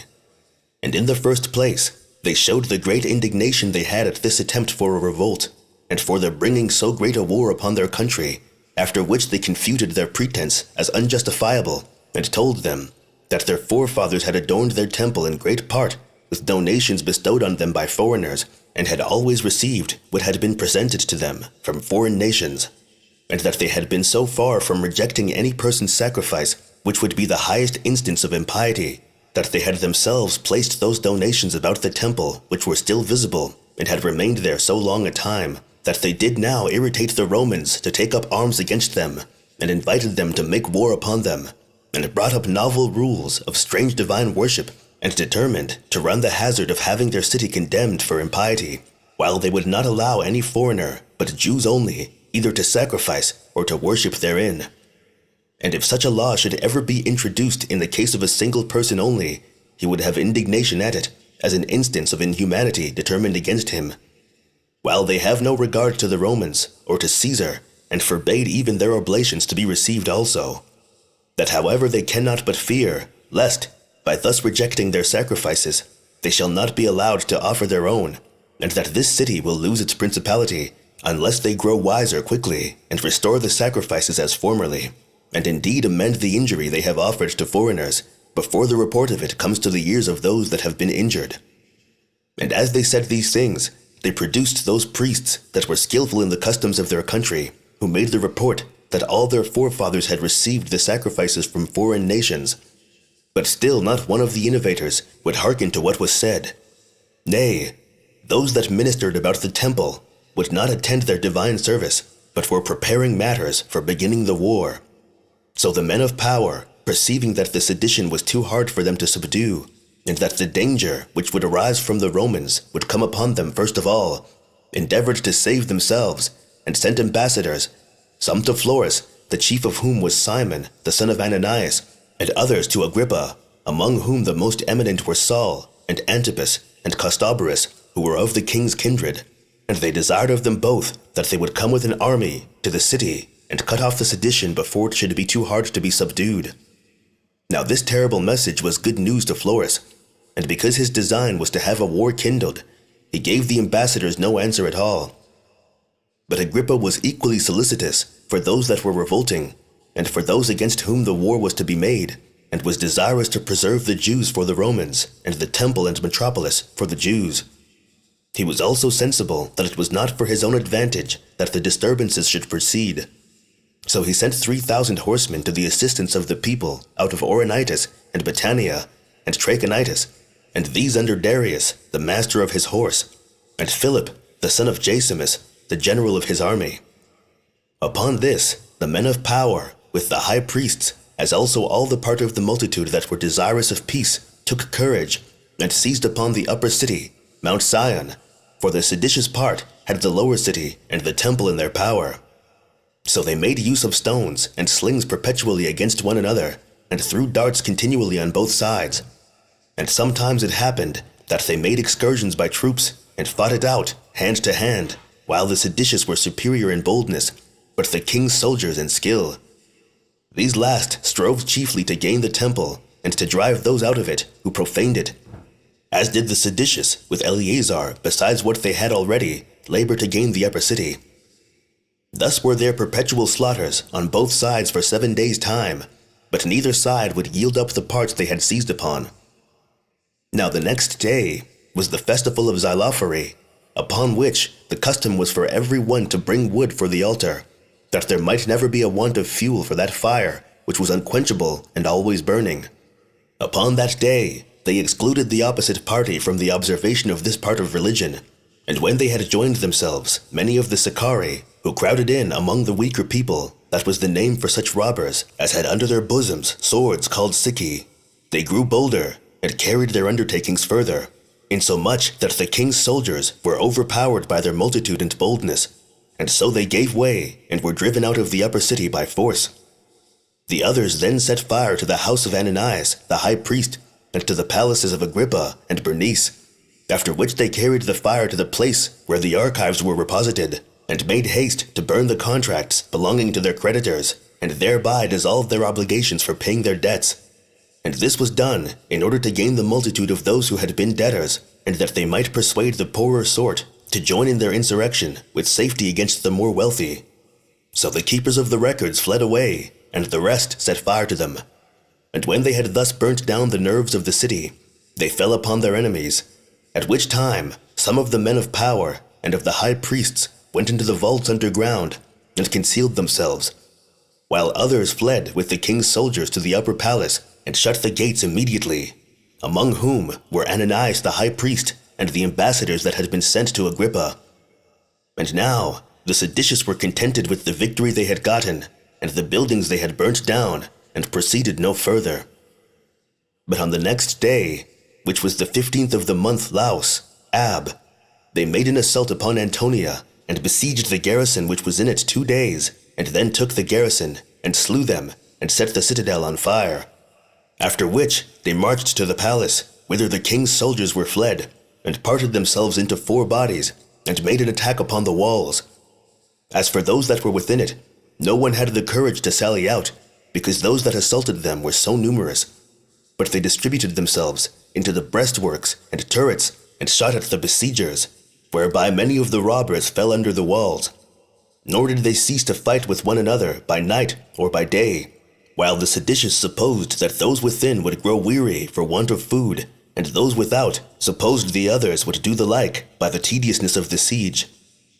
In the meantime, one Manahem, the son of Judas, that was called the Galilean, who was a very cunning sophister, and had formerly reproached the Jews under Cyrenius, that after God they were subject to the Romans, took some of the men of note with him, and retired to Masada, where he broke open King Herod's armory, and gave arms not only to his own people, but to other robbers also. These he made use of for a guard, and returned in the state of a king to Jerusalem. He became the leader of the sedition, and gave orders for continuing the siege, but they wanted proper instruments, and it was not practicable to undermine the wall, because the darts came down upon them from above. But still they dug a mine from a great distance under one of the towers, and made it totter. And having done that, they set on fire what was combustible, and left it. And when the foundations were burnt below, the tower fell down suddenly. Yet did they then meet with another wall that had been built within, for the besieged were more sensible beforehand of what they were doing, and probably the tower shook as it was undermining. So they provided themselves of another fortification, which when the besiegers unexpectedly saw, while they thought they had already gained the place, they were under some consternation. However, those that were within sent to Manahem and to the other leaders of the sedition, and desired that they might go out upon a capitulation. This was granted to the king's soldiers and their own countrymen only, who went out accordingly. But the Romans that were left alone were greatly dejected, for they were not able to force their way through such a multitude, and to desire them to give them their right hand for their security, they thought it would be a reproach to them, and besides, if they should give it them, they durst not depend upon it. So they deserted their camp, as easily taken, and ran away to the royal towers, that called Hippicus, that called Phasaelus, and that called Mariamne. But Menahem and his party fell upon the place whence the soldiers were fled, and slew as many of them as they could catch before they got up to the towers, and plundered what they had left behind them, and set fire to their camp. This was executed on the 6th day of the month Gorpius, Elul. But on the next day, the high priest was caught where he had concealed himself in an aqueduct. He was slain, together with Hezekiah his brother, by the robbers.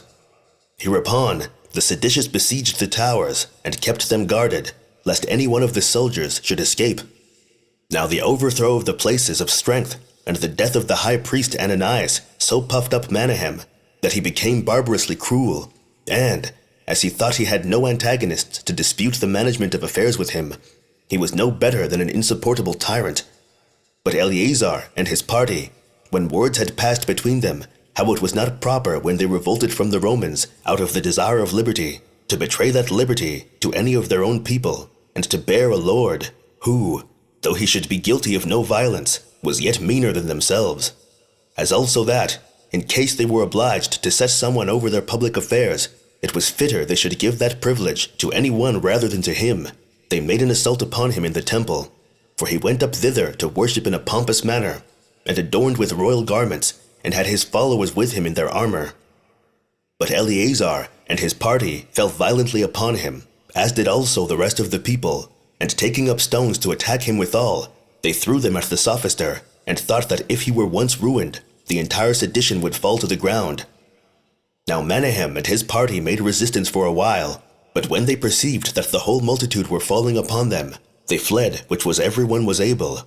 Those that were caught were slain, and those that hid themselves were searched for. A few there were of them who privately escaped to Masada, among whom was Eleazar, the son of Jairus, who was of kin to Menahem, and acted the part of a tyrant at Masada afterward. As for Menahem himself, he ran away to the place called Ophla, and there lay skulking in private. But they took him alive, and drew him out before them all. They then tortured him with many sorts of torments, and after all slew him, as they did by those that were captains under him also, and particularly by the principal instrument of his tyranny, whose name was Absalom. And, as I said, so far truly the people assisted them, while they hoped this might afford some amendments to the seditious practices. But the others were not in haste to put an end to the war, but hoped to prosecute it with less danger, now they had slain Menahem. It is true that when the people earnestly desired that they would leave off besieging the soldiers, they were the more earnest in pressing it forward, and this till Metilius, who was the Roman general, sent to Eleazar, and desired that they would give them security, to spare their lives only, but agreed to deliver up their arms, and what else they had with them. The others readily complied with their petition, and sent them to Gorion, the son of Nicodemus, and Ananias, the son of Sadok, and Judas, the son of Jonathan, that they might give them the security of their right hands, and of their oaths, after which Metilius brought down his soldiers, which soldiers, while they were in arms, were not meddled with by any of the seditious, nor was there any appearance of treachery. But as soon as, according to the articles of capitulation, they had all laid down their shields and their swords, and were under no further suspicion of any harm, but were going away, Eleazar's men attacked them after a violent manner, and encompassed them round, and slew them, while they neither defended themselves, nor entreated for mercy, but only cried out upon the breach of their articles of capitulation, and their oaths. And thus were all these men barbarously murdered, excepting Metilius, for when he entreated for mercy, and promised that he would turn Jew, and be circumcised, they saved him alive, but none else. This loss to the Romans was but light, there being no more than a few slain out of an immense army, but still it appeared to be a prelude to the Jews' own destruction, while men made public lamentation, when they saw that such occasions were afforded for a war as were incurable, that the city was all over polluted with such abominations, from which it was but reasonable to expect some vengeance, even though they should escape revenge from the Romans, so that the city was filled with sadness, and every one of the moderate men in it were under great disturbance, as likely themselves to undergo punishment for the wickedness of the seditious. For indeed, it so happened that this murder was perpetrated on the Sabbath day, on which day the Jews have a respite from their works on account of divine worship. Chapter 18. The calamities and slaughters that came upon the Jews. Now the people of Caesarea had slain the Jews that were among them on the very same day and hour when the soldiers were slain, which one would think must have come to pass by the direction of providence, insomuch that in 1 hour's time above 20,000 Jews were killed, and all Caesarea was emptied of its Jewish inhabitants. For Florus caught such as ran away, and sent them in bonds to the galleys. Upon which stroke that the Jews received at Caesarea, the whole nation was greatly enraged. So they divided themselves into several parties, and laid waste the villages of the Syrians and their neighboring cities, Philadelphia, and Sebenitis, and Gerasa, and Pella, and Scythopolis, and after them Gadara, and Hippos. And falling upon Gaulonitis, some cities they destroyed there, and some they set on fire. And then they went to Kedasa, belonging to the Tyrians, and to Ptolemais, and to Gaba, and to Caesarea. Nor was either Sebaste, Samaria, or Ascalon able to oppose the violence with which they were attacked. And when they had burned these to the ground, they entirely demolished Anthedon and Gaza. Many also of the villages that were about every one of those cities were plundered, and an immense slaughter was made of the men who were caught in them. However, the Syrians were even with the Jews in the multitude of the men whom they slew, for they killed those whom they caught in their cities, and that not only out of the hatred they bare them, as formerly, but to prevent the danger under which they were from them, so that the disorders in all Syria were terrible, and every city was divided into 2 armies, encamped one against another, and the preservation of the one party was in the destruction of the other. So the daytime was spent in shedding of blood, and the night in fear, which was of the 2 the more terrible. For when the Syrians thought they had ruined the Jews, they had the Judaizers in suspicion also, and as each side did not care to slay those whom they only suspected on the other, so did they greatly fear them when they were mingled with the other, as if they were certainly foreigners. Moreover, greediness of gain was a provocation to kill the opposite party, even to such as had of old appeared very mild and gentle towards them. For they without fear plundered the effects of the slain, and carried off the spoils of those whom they slew to their own houses, as if they had been gained in a set battle. And he was esteemed a man of honor, who got the greatest share, as having prevailed over the greatest number of his enemies. It was then common to see cities filled with dead bodies, still lying unburied, and those of old men mixed with infants, all dead, and scattered about together. Women also lay amongst them, without any covering for their nakedness. You might then see the whole province full of inexpressible calamities, while the dread of still more barbarous practices, which were threatened, was everywhere greater than what had been already perpetrated. And thus far, the conflict had been between Jews and foreigners, but when they made excursions to Scythopolis, they found Jews that acted as enemies, for as they stood in battle array with those of Scythopolis, and preferred their own safety before their relation to us, they fought against their own countrymen. Nay, their alacrity was so very great that those of Scythopolis suspected them. These were afraid, therefore, lest they should make an assault upon the city in the night time, and to their great misfortune should thereby make an apology for themselves to their own people for their revolt on them. So they commanded them that in case they would confirm their agreement and demonstrate their fidelity to them, who were of a different nation, they should go out of the city with their families to a neighboring grove. And when they had done as they were commanded, without suspecting anything, the people of Scythopolis lay still for the interval of 2 days to tempt them to be secure. But on the 3rd night, they watched their opportunity and cut all their throats, some of them as they lay unguarded, and some as they sleep. The number that was slain was above 13,000, and then they plundered them of all that they had. It will deserve our relation what befell Simon. He was the son of one Saul, a man of reputation among the Jews. This man was distinguished from the rest by the strength of his body and the boldness of his conduct, although he abused them both to the mischieving of his countrymen. For he came every day and slew a great many of the Jews of Scythopolis, and he frequently put them to flight, and became himself alone the cause of his army's conquering. But a just punishment overtook him for the murders he had committed upon those of the same nation with him. For when the people of Scythopolis threw their darts at them in the grove, he drew his sword, but did not attack any of the enemy, for he saw that he could do nothing against such a multitude, But he cried out after a very moving manner and said, "O you people of Scythopolis, I have deservedly suffered for what I have done with relation to you, when I gave you such security of my fidelity to you, by slaying so many of those that were related to me. Wherefore, we very justly experience the perfidiousness of foreigners, while we acted after a most wicked manner against our own nation. I will therefore die, polluted wretch as I am, by mine own hands, for it is not fit I should die by the hands of our enemies, and let the same action be to me both a punishment for my great crimes and a testament of my courage to my commendation, that so no one of our enemies may have it to brag of, that he it was that slew me, and no one may insult upon me as I fall." Now when he had said this, he looked round about him upon his family with eyes of commiseration and of rage. That family consisted of a wife and children and his aged parents.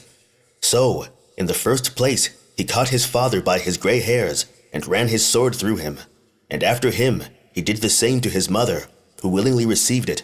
And after them, he did the like to his wife and children, every one almost offering themselves to his sword, as desirous to prevent being slain by their enemies. So when he had gone over all his family, he stood upon their bodies to be seen by all, and stretching out his right hand, that his action might be observed by all, he sheathed his entire sword into his own bowels. This young man was to be pitied on account of the strength of his body and the courage of his soul. But since he had assured foreigners of his fidelity against his own countrymen, he suffered deservedly. Besides this murder at Scythopolis, the other cities arose up against the Jews that were among them. Those of Ascalon slew 2,500, and those of Ptolemais 2,000, and put not a few into bonds. Those of Tyre also put a great number to death, but kept a greater number in prison. Moreover, those of Hippos and those of Gadara did the like, while they put to death the boldest of the Jews, but kept those of whom they were the most afraid in custody, as did the rest of the cities of Syria, according as they every one either hated them or were afraid of them. Only the Antiochians, the Sidonians, and Apamians spared those that dwelt with them, and they would not endure either to kill any of the Jews or to put them in bonds.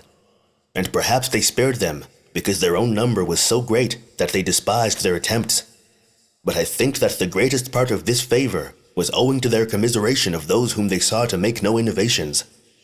As for the garrisons, they did no harm to those that abode with them, and for those who had a mind to go away, they conducted them as far as their borders reached.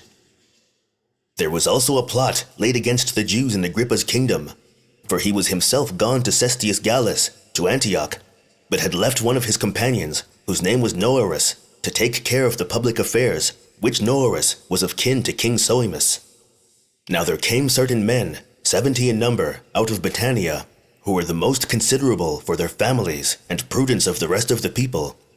They desired to have an army put into their hands, that, if any tumult should happen, they might have about them a guard sufficient to restrain such as might rise up against them.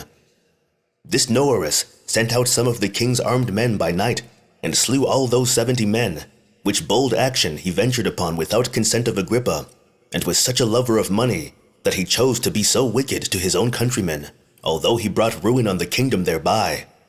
And thus cruelty did he treat that nation, and this contrary to the laws also, until Agrippa was informed of it, who did not indeed dare to put him to death out of regard to Soemus, but still he put an end to his procuratorship immediately. But as to the seditious, they took the citadel, which was called Cyprus, and was above Jericho, and cut the throats of the garrison, and utterly demolished the fortifications. This was about the same time that the multitude of the Jews that were at Machaerus persuaded the Romans who were in garrison to leave the place and deliver it up to them. These Romans, being in great fear, lest the place should be taken by force, made an agreement with them to depart upon certain conditions. And when they had obtained the security they desired, they delivered up the citadel, into which the people of Machaerus put a garrison for their own security, and held it in their own power. But for Alexandria, the sedition of the people of the place against the Jews was perpetual, and this from that very time when Alexander the Great, upon finding the readiness of the Jews in assisting him against the Egyptians, and as a reward for such their assistance, gave them equal privileges in this city with the Grecians themselves, which honorary reward continued among them under his successors, who also set apart for them a particular place, that they might live without being polluted by the Gentiles, and were thereby not so much intermixed with foreigners as before. They also gave them this farther privilege, that they should be called Macedonians. Nay, when the Romans got possession of Egypt, neither the first Caesar, nor any one that came after him, thought of diminishing the honors which Alexander had bestowed on the Jews.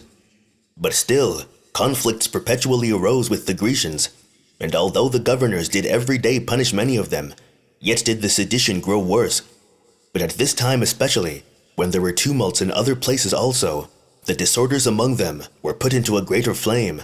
For when the Alexandrians had once a public assembly to deliberate about an embassage they were sending to Nero, a great number of Jews came flocking to the theater. But when their adversaries saw them, they immediately cried out and called them their enemies, and said they came as spies upon them. Upon which they rushed out and laid violent hands upon them. And as for the rest, they were slain as they ran away. But there were 3 men whom they caught and hauled them along in order to have them burnt alive. But all the Jews came in a body to defend them, who at first threw stones at the Grecians. But after that they took the lamps and rushed with violence into the theater, and threatened that they would burn the people to a man. And this they had soon done, unless Tiberius Alexander, the governor of the city, had restrained their passions. However, this man did not begin to teach them wisdom by arms, but sent among them privately some of the principal men, and thereby entreated them to be quiet, and not provoke the Roman army against them. But the seditious made a jest of the entreaties of Tiberius, and reproached him for so doing. Now when he perceived that those who were for innovations would not be pacified till some great calamity should overtake them, he sent out upon them those 2 Roman legions that were in the city, and together with them 5,000 other soldiers, who, by chance, were come together out of Libya, to the ruin of the Jews. They were also permitted not only to kill them, but to plunder them of what they had, and set fire to their houses. These soldiers rushed violently into the part of the city which was called Delta, where the Jewish people lived together, and did as they were bidden, though not without bloodshed on their side also. For the Jews got together, and set those that were the best armed among them in the forefront, and made a resistance for a great while. But when once they gave back, they were destroyed unmercifully. And this their destruction was complete, some being caught in the open field, and others forced into their houses, which houses were first plundered of what was in them, and then set on fire by the Romans, wherein no mercy was shown to the infants, and no regard had to the aged. But they went on in the slaughter of the persons of every age, till all the place was overflowed with blood, and 50,000 of them lay dead upon heaps. Nor had the remainder been preserved, had they not betaken themselves to supplication. So Alexander commiserated their condition, and gave orders to the Romans to retire. Accordingly, these, being accustomed to obey orders, left off killing at the first intimation. But the populace of Alexandria bare so very great hatred to the Jews that it was difficult to recall them, and it was a hard thing to make them leave their dead bodies. And this was the miserable calamity which at this time befell the Jews at Alexandria. Hereupon, Cestius thought fit no longer to lie still, while the Jews were everywhere up in arms. So he took out of Antioch the 12th legion entire, and out of each of the rest he selected 2,000, with 6 cohorts of footmen, and 4 troops of horsemen, besides those auxiliaries which were sent by the kings, of which Antiochus sent 2,000 horsemen, and 3,000 footmen, with as many archers, and Agrippa sent the same number of footmen, and 1,000 of horsemen. Soemus also followed, with 4,000, a third part whereof were horsemen, but most part were archers, and thus did he march to Ptolemais. There was also great numbers of auxiliaries gathered together from the free cities, who indeed had not the same skill in martial affairs, but made up in their alacrity and in their hatred to the Jews what they wanted in skill. There came also along with Cestius Agrippa himself, both as a guide in his march over the country, and a director of what was fit to be done. So Cestius took part of his forces, and marched hastily to Zabulon, a strong city of Galilee, which was called the City of Men, and divides the country of Ptolemais from our nation. This he found deserted by its men, the multitude having fled to the mountains, but full of all sorts of good things. Those he gave leave to the soldiers to plunder, and set fire to the city, although it was of admirable beauty, and had its houses built like those in Tyre, and Sidon, and Berytus. After this, he overran all the country, and seized upon whatsoever came in his way, and set fire to the villages that were round about them, and then returned to Ptolemais. But when the Syrians, and especially those of Berytus, were busy in plundering, the Jews plucked up their courage again, for they knew that Cestius was retired, and fell upon those that were left behind unexpectedly, and destroyed about 2,000 of them. And now Cestius himself marched from Ptolemais, and came to Caesarea.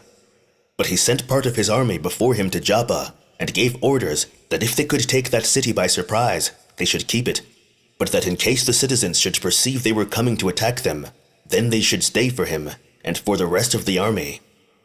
So some of them made a brisk march by the seaside, and some by land, and so coming upon them on both sides, they took the city with ease. And as the inhabitants had made no provision aforehand for a flight, nor had gotten anything ready for fighting, the soldiers fell upon them, and slew them all, with their families, and then plundered and burnt the city. The number of the slain was 8,400. In like manner, Cestius sent also a considerable body of horsemen to the toparchy of Narbatene that adjoined to Caesarea, who destroyed the country and slew a great multitude of its people. They also plundered what they had, and burnt their villages. But Cestius sent Gallus, the commander of the 12th legion, into Galilee, and delivered to him as many of his forces as he supposed sufficient to subdue that nation.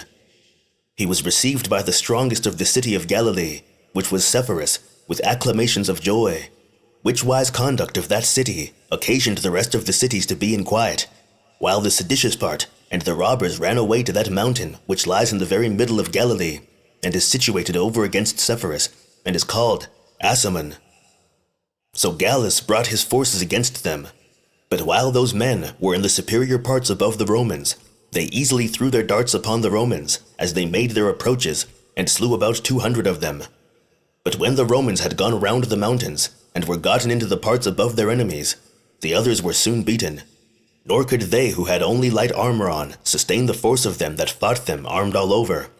Nor when they were beaten could they escape the enemy's horsemen, insomuch that only some few concealed themselves in certain places hard to come at, among the mountains, while the rest, above 2,000 in number, were slain. Chapter 19.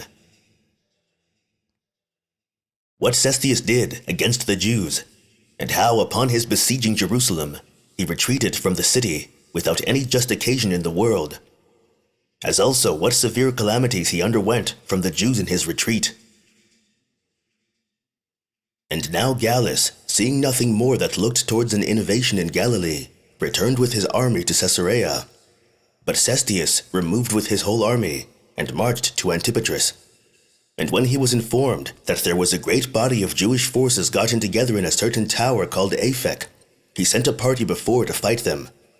But this party dispersed the Jews by affrighting them before it came to a battle. So they came, and finding their camp deserted, they burnt it, as well as the villages that lay about it.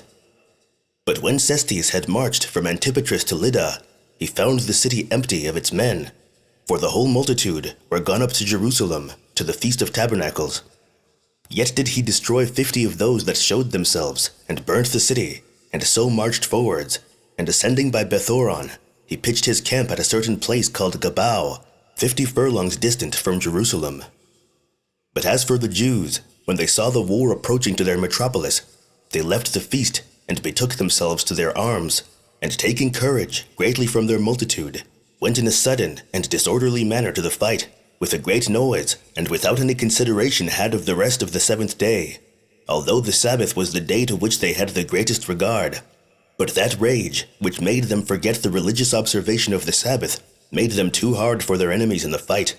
With such violence, therefore, did they fall upon the Romans as to break into their ranks, and to march through the midst of them, making a great slaughter as they went, insomuch that unless the horsemen, and such part of the footmen as were not yet tired in the action, had wheeled round, and secured that part of the army which was not yet broken, Cestius, with his whole army, had been in danger.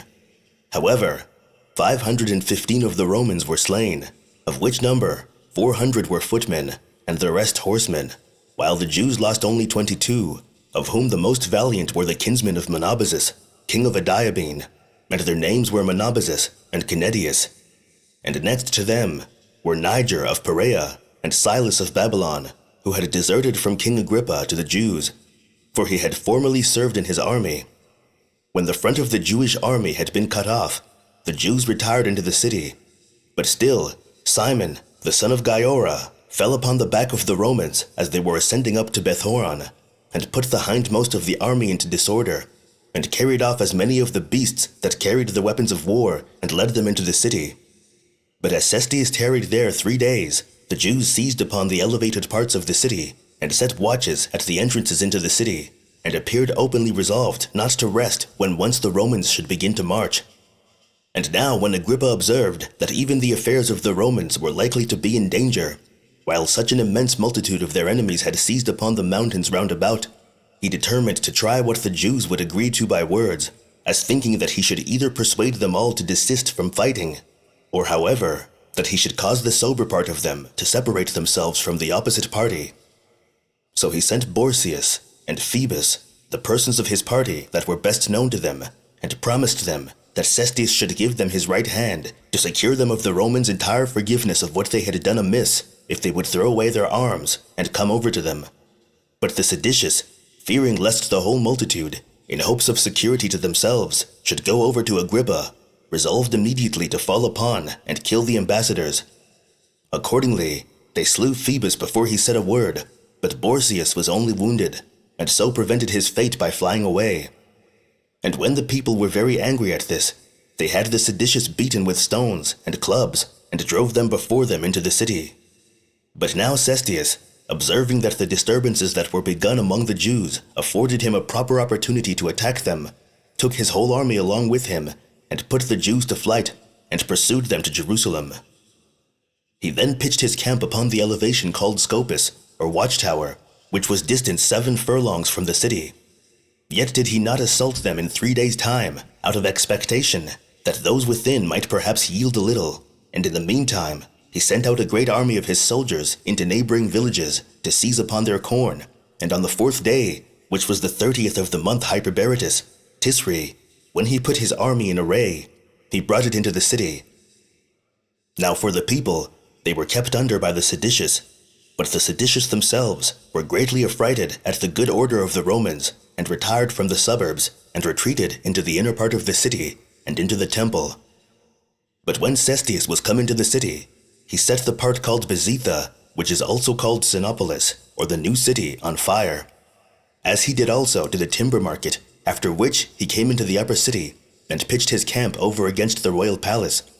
And had he, but at this very time, attempted to get within the walls by force, he had won the city presently, and the war had been put to an end at once.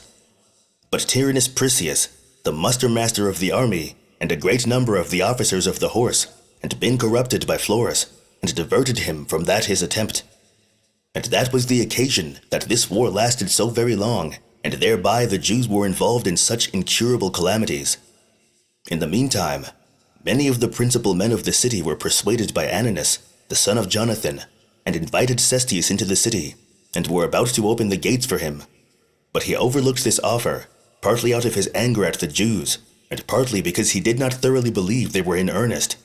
Whence it was that he delayed in the matter so long, that the seditious perceived the treachery, and threw Ananus and those of his party down from the wall, and, pelting them with stones, drove them into their houses. But they stood themselves at proper distances in the towers, and threw their darts at those that were getting over the wall. Thus did the Romans make their attack against the wall for 5 days, but to no purpose. But on the next day, Cestius took a great many of his choicest men, and with them the archers, and attempted to break into the temple at the northern quarter of it. But the Jews beat them off from the cloisters, and repulsed them several times when they were gotten near to the wall, till at length the multitude of the darts cut them off, and made them retire. But the first rank of the Romans rested their shields upon the wall, and so did those that were behind them, and the like did those that were still more backward, and guarded themselves with what they called testudo, the back of a tortoise, upon which the darts that were thrown fell, and slided off without doing them any harm. So the soldiers undermined the wall without being themselves hurt, and got all things ready for setting a fire to the gate of the temple. And now it was that a horrible fear seized upon the seditious, insomuch that many of them ran out of the city, as though it were to be taken immediately. But the people upon this took courage, and where the wicked part of the city gave ground, thither did they come, in order to set open the gates, and to admit Cestius as their benefactor, who, had he but continued the siege a little longer, had certainly taken the city. But it was, I suppose, owing to the aversion God had already at the city and the sanctuary, that he was hindered from putting an end to the war that very day. It then happened that Cestius was not conscious either how the besieged despaired of success, nor how courageous the people were for him, and so he recalled his soldiers from the place, and by despairing of any expectation of taking it, without having received any disgrace, he retired from the city, without any reason in the world. That when the robbers perceived this unexpected retreat of his, they resumed their courage, and ran after the hinder parts of his army, and destroyed a considerable number of both their horsemen and footmen. And now Cestius lay all night at the camp, which was at Scopus, and as he went off farther next day, he thereby invited the enemy to follow him, who still fell upon the hindmost and destroyed them. They also fell upon the flank on each side of the army, and threw darts upon them obliquely, nor durst those that were hindmost turn back upon those who wounded them behind, as imagining that the multitude of those that pursued them was immense. Nor did they venture to drive away those that pressed upon them on each side, because they were heavy with their arms, and were afraid of breaking their ranks to pieces, and because they saw the Jews were light and ready for making incursions upon them. And this was the reason why the Romans suffered greatly, without being able to revenge themselves upon their enemies. So they were galled all the way, and their ranks were put into disorder. And those that were thus put out of their ranks were slain, among whom were Priscus, the commander of the 6th Legion, and Longinus, the tribune, and Aemilius Secundus, the commander of a troop of horsemen. So it was not without difficulty that they got to Gabao, their former camp, and that not without the loss of a great part of their baggage. There it was that Cestius stayed 2 days, and was in great distress to know what he should do in these circumstances. But when, on the 3rd day, he saw a still greater number of enemies, and all the parts round about him were full of Jews, he understood that his delay was to his own detriment, and that if he stayed any longer there, he should have still more enemies upon him.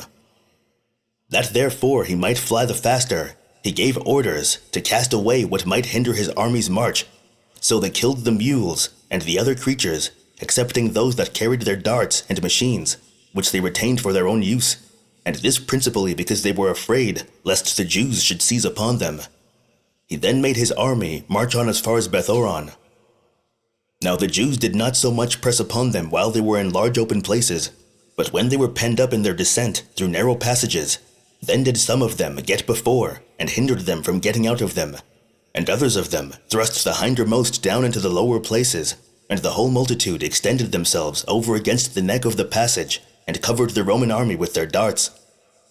In which circumstances, as the footmen knew not how to defend themselves, so the danger pressed the horsemen still more, for they were so pelted that they could not march along the road in their ranks, and the ascents were so high that the cavalry were not able to march against the enemy.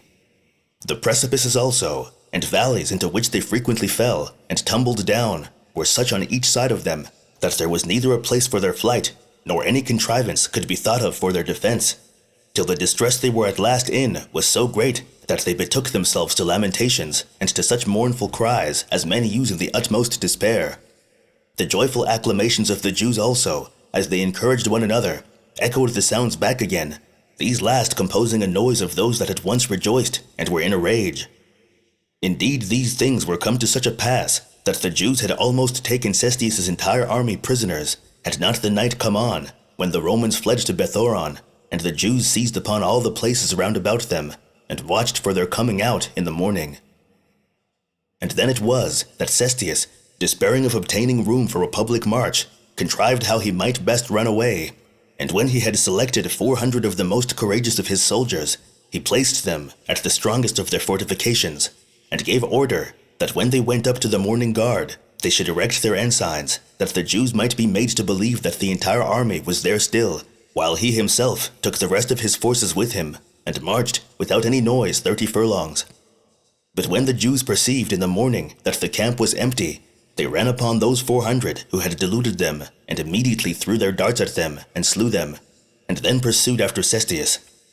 But he had already made use of a great part of the night in his flight, and still marched quicker when it was day, insomuch that the soldiers, through the astonishment and fear they were in, left behind them their engines for sieges, and for throwing stones, and a great part of the instruments of war.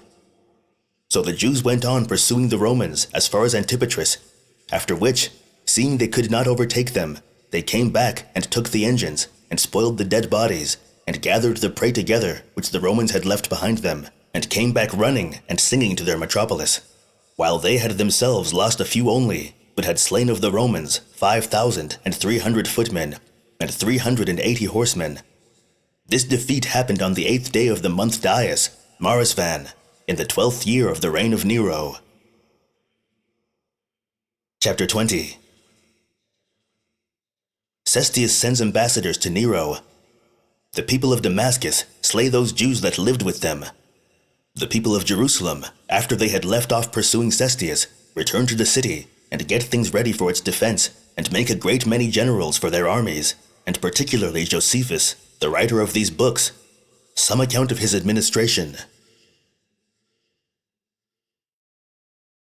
After this calamity had befallen Cestius, many of the most eminent of the Jews swam away from the city, as from a ship when it was going to sink.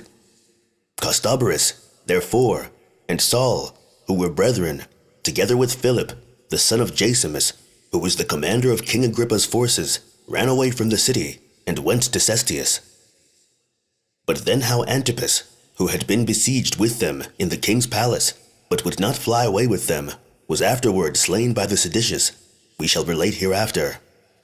However, Cestius sent Saul and his friends, at their own desire, to Achaia, to Nero, to inform him of the great distress they were in, and to lay the blame of their kindling the war upon Florus, as hoping to alleviate his own danger, by provoking his indignation against Florus. In the meantime, the people of Damascus, when they were informed of the destruction of the Romans, set about the slaughter of those Jews that were among them, and as they had them already cooped up together in the place of public exercises, which they had done out of the suspicion they had of them, they thought they should meet with no difficulty in the attempt. Yet did they distrust their own wives, which were almost all of them addicted to the Jewish religion, on which account it was that their greatest concern was how they might conceal these things from them. So they came upon the Jews and cut their throats, as being in a narrow place, in number 10,000, and all of them unarmed, and this in 1 hour's time, without anybody to disturb them. But as to those who had pursued after Cestius, when they were returned back to Jerusalem, they overbore some of those that favored the Romans by violence, and some they persuaded by entreaties to join with them, and got together in great numbers in the temple, and appointed a great many generals for the war. Joseph also, the son of Gorion, and Ananus the high priest, were chosen as governors of all affairs within the city, and with a particular charge to repair the walls of the city. For they did not ordain Eleazar the son of Simon to that office, although he had gotten into his possession the prey they had taken from the Romans, and the money they had taken from Cestius, together with a great part of the public treasures, because they saw he was of a tyrannical temper, and that his followers were, in their behavior, like guards about him. However, the want that they were in of Eleazar's money, and the subtle tricks used by him, brought also about that the people were circumvented, and submitted themselves to his authority in all public affairs. They also chose other generals from Idumea, Jesus the son of Saphias, one of the high priests, and Eleazar the son of Ananias the high priest. They also enjoined Niger, the then governor of Idumea, who was of a family that belonged to Perea, beyond Jordan, and was thence called the Pereite, that he should be obedient to those forenamed commanders. Nor did they neglect the care of other parts of the country. But Joseph, the son of Simon, was sent as general to Jericho, as was Manasseh to Perea, and John, the Essene, to the toparchy of Thamah. Lydda was also added to his portion, and Joppa, and Emaus. But John, the son of Matthias, was made the governor of the toparchies of Gophrictica and Acrabastine, as was Josephus, the son of Matthias, of both Galilees. Gamala also, which was the strongest city in those parts, was put under his command. So every one of the other commanders administered the affairs of his portion with that alacrity and prudence they were masters of. But as to Josephus, when he came into Galilee, his first care was to gain the goodwill of the people of that country, as sensible that he should thereby have in general good success, although he should fail in other points. And being conscious to himself that if he communicated part of his power to the great men, he should make them his fast friends, and that he should gain the same favor from the multitude if he executed his commands by persons of their own country, and with whom they were well acquainted. He chose out 70 of the most prudent men, and those elders in age, and appointed them to be rulers of all Galilee, as he chose 7 judges in every city to hear the lesser quarrels. For as to the greater causes, and those wherein life and death were concerned, he enjoined they should be brought to him and the 70 elders. Josephus also, when he had settled these rules for determining causes by the law, with regard to the people's dealings one with another, he betook himself to make provisions for their safety against external violence. And as he knew the Romans would fall upon Galilee, he built walls in proper places about Jotapata and Bersabee and Salamis, and besides these about Capharico and Jaffa and Sigo and what they call Mount Tabor and Tarichae and Tiberias. Moreover, he built walls about the caves near the lake of Gennesaret, which places lay in the lower Galilee, the same as he did to the places of upper Galilee, as well as to the rock called the rock of Akabari, and to Seph, and Jamnith, and Meroth, and in Gaulonitis he fortified Seleucia, and Sagani, and Gamali. But as to those of Sepphoris, they were the only people to whom he gave leave to build their own walls, and this because he perceived they were rich and wealthy, and ready to go to war without standing in need of any injunctions for that purpose. The case was the same with Gischala, which had a wall built about it by John the son of Levi himself, but with the consent of Josephus. For the building of the rest of the fortresses, he labored together with all the other builders, and was present to give all the necessary orders for that purpose. He also got together an army out of Galilee of more than 100,000 young men, all of whom he armed with the old weapons which he had collected together and prepared for them. And when he had considered that the Roman power became invincible, chiefly by their readiness in obeying orders and the constant exercise of their arms, he despaired of teaching these his men the use of their arms, which was to be obtained by experience. But observing that their readiness in obeying orders was owing to the multitude of their officers, he made his partitions in his army more after the Roman manner, and appointed a great many subalterns. He also distributed the soldiers into various classes, whom he put under captains of tens and captains of thousands, and besides these he had commanders of larger bodies of men. He also taught them to give the signals one to another, and to call and recall the soldiers by the trumpets, how to expand the wings of an army, and make them wheel about, and when one wing hath had success, to turn again and assist those that were hard set, and to join in the defense of what had most suffered. He also continually instructed them in what concerned the courage of the soul and the hardiness of the body. And above all, he exercised them for war, by declaring to them distinctly the good order of the Romans, and that they were to fight with men who, both by the strength of their bodies and courage of their souls, had conquered in a manner the whole habitable earth. He told them that he should make trial of the good order they would observe in war, even before it came to any battle, in case they would abstain from the crimes they used to indulge themselves in, such as theft, and robbery, and rapine, and from defrauding their own countrymen, and never to esteem the harm done to those that were so near of kin to them to be any advantage to themselves. For that wars are then managed the best when the warriors preserve a good conscience, but that such as are ill men in private life will not only have those for enemies which attack them, but God himself also for their antagonist. And thus did he continue to admonish them. Now he chose for the war such an army as was sufficient, i.e., 60,000 men, and 250 horsemen, and besides these, on which he put the greatest trust, there were about 4,500 mercenaries. He had also 600 men as guard of his body. Now the cities easily maintained the rest of his army, excepting the mercenaries, for every one of the cities enumerated before sent out half of their men to their army, and retained the other half at home, in order to get provisions for them, insomuch that the one part went to the war, and the other part to their work. And so those that sent out their corn were paid for it by those that were in arms, by that security which they enjoyed from them. Chapter 21. Concerning John of Gischala. Josephus uses stratagems against the plots John laid against him, and recovers certain cities which had revolted from him. Now, as Josephus was thus engaged in the administration of the affairs of Galilee, there arose a treacherous person, a man of Gischala, the son of Levi, whose name was John. His character was that of a very cunning and very knavish person, beyond the ordinary rate of the other men of eminence there, and for wicked practices he had not his fellow anywhere. Poor he was at first, and for a long time his wants were a hindrance to him in his wicked designs. He was a ready liar, and yet very sharp in gaining credit to his fictions. He thought it a point of virtue to delude people, and would delude even such as were the dearest to him. He was a hypocritical pretender to humanity, but where he had hopes of gain, he spared not the shedding of blood. His desires were ever carried to great things, and he encouraged his hopes from those mean wicked tricks which he was the author of. He had a peculiar knack of thieving, but in some time he got certain companions in his impudent practices. At first they were but few, but as he proceeded on in his evil course, they became still more and more numerous.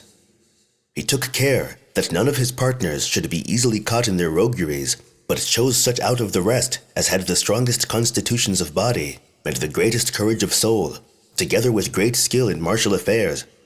So he got together a band of 400 men, who came principally out of the country of Tyre, and were vagabonds that had run away from its villages. And by the means of these he laid waste all Galilee, and irritated a considerable number, who were in great expectation of a war then suddenly to arise among them. However, John's want of money had hitherto restrained him in his ambition after command, and in his attempts to advance himself. But when he saw that Josephus was highly pleased with the activity of his temper, he persuaded him, in the first place, to entrust him with the repairing of the walls of his native city, Gischala, in which work he got a great deal of money from the rich citizens. He after that contrived a very shrewd trick, and pretending that the Jews who dwelt in Syria were obliged to make use of oil that was made by others than those of their own nation, he desired leave of Josephus to send oil to their borders. So he bought 4 amphorae with such Tyrian money as was of the value of 4 Attic drachmae, and sold every half amphor at the same price. And as Galilee was very fruitful in oil, and was peculiarly so at that time, by sending away great quantities and having the sole privilege so to do, he gathered an immense sum of money together, which money he immediately used to the disadvantage of him who gave him that privilege. And, as he supposed, that if he could once overthrow Josephus, he should himself obtain the government of Galilee, so he gave order to the robbers that were under his command to be more zealous in their thievish expeditions, that by the rise of many that desired innovations in the country, he might either catch their general in the snares as he came to the country's assistance and then kill him, or if he should overlook the robbers, he might accuse him for his negligence to the people of the country. He also spread abroad a report far and near that Josephus was delivering up the administration of affairs to the Romans, and many such plots did he lay in order to ruin him. Now at the same time that certain young men of the village of Debarata, who kept guard in the great plain, laid snares for Ptolemy, who was Agrippa's and Bernice's steward, and took from him all that he had with him, among which things there were a great many costly garments, and no small number of silver cups, and 600 pieces of gold. Yet were they not able to conceal what they had stolen, but brought it all to Josephus, to Taricheae. Hereupon he blamed them for the violence they had offered to the king and queen, and deposited what they had brought to him with Ennius, the most potent man of Taricheae, with an intention of sending the things back to the owners at a proper time, which act of Josephus brought him into the greatest danger.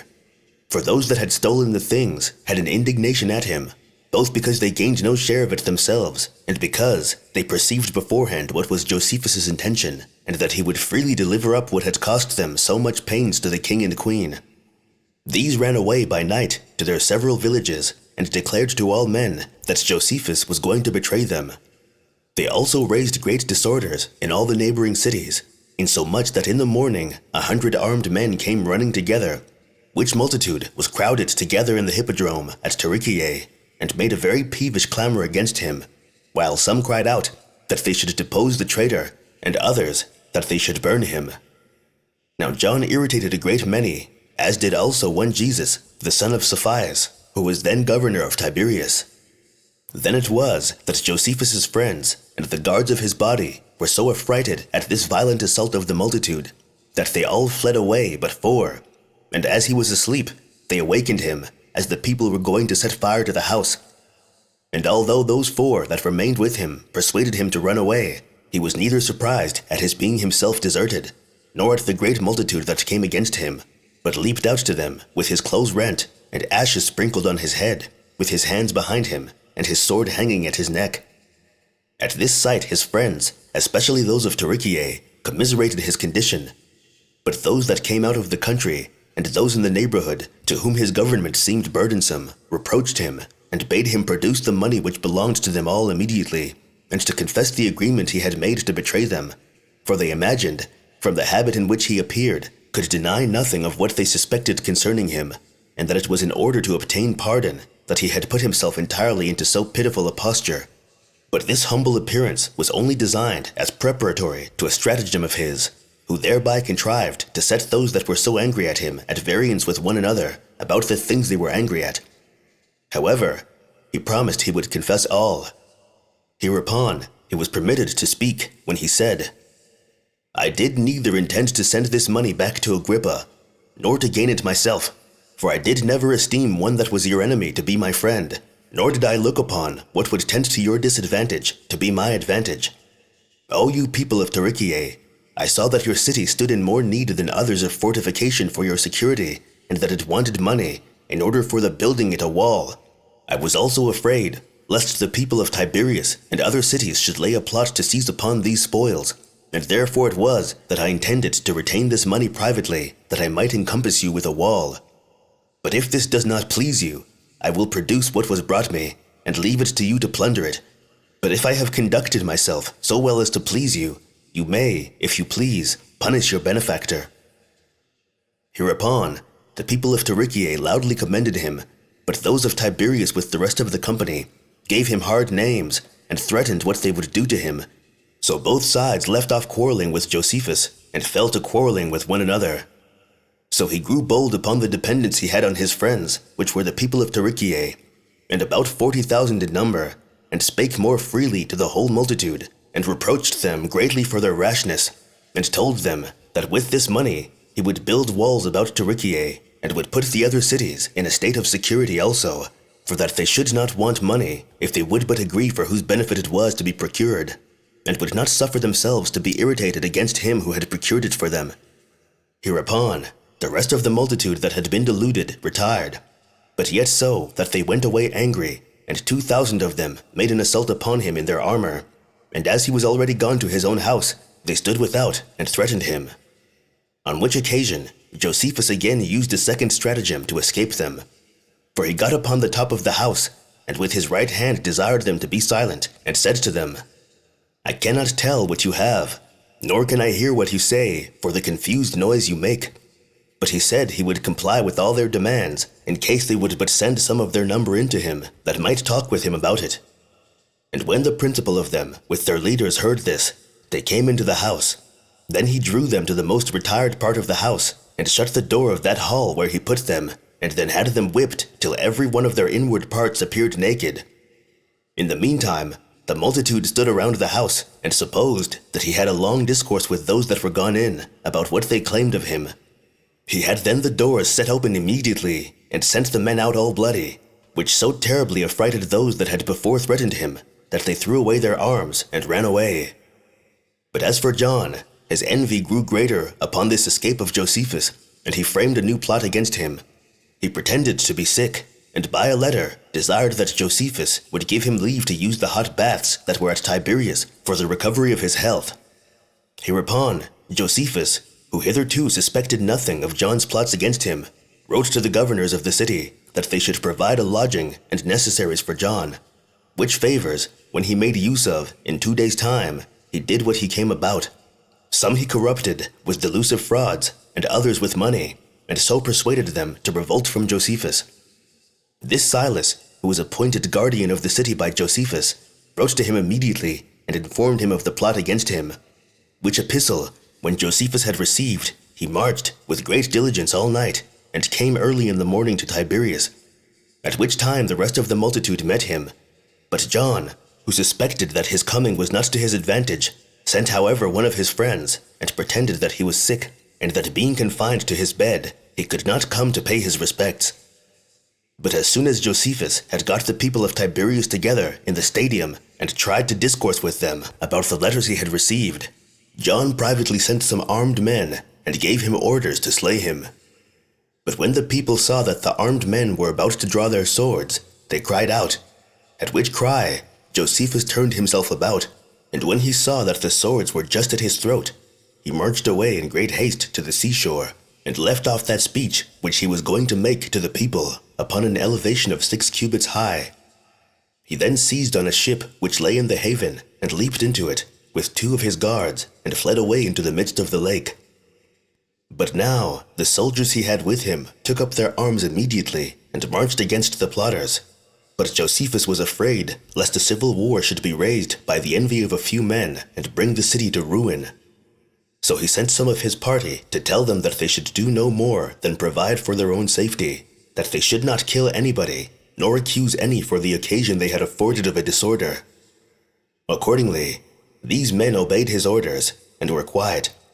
But the people of the neighboring country, when they were informed of this plot, and of the plotter, got together in great multitudes to oppose John. But he prevented their attempt, and fled away to Gischala, his native city, while the Galileans came running out of their several cities to Josephus. And as they were now become many 10,000s of armed men, they cried out that they were come against John, the common plotter against their interest, and would at the same time burn him and that city which had received him. Hereupon Josephus told them that he took their good will to him kindly, but still he restrained their fury, and intended to subdue his enemies by prudent conduct, rather than by slaying them.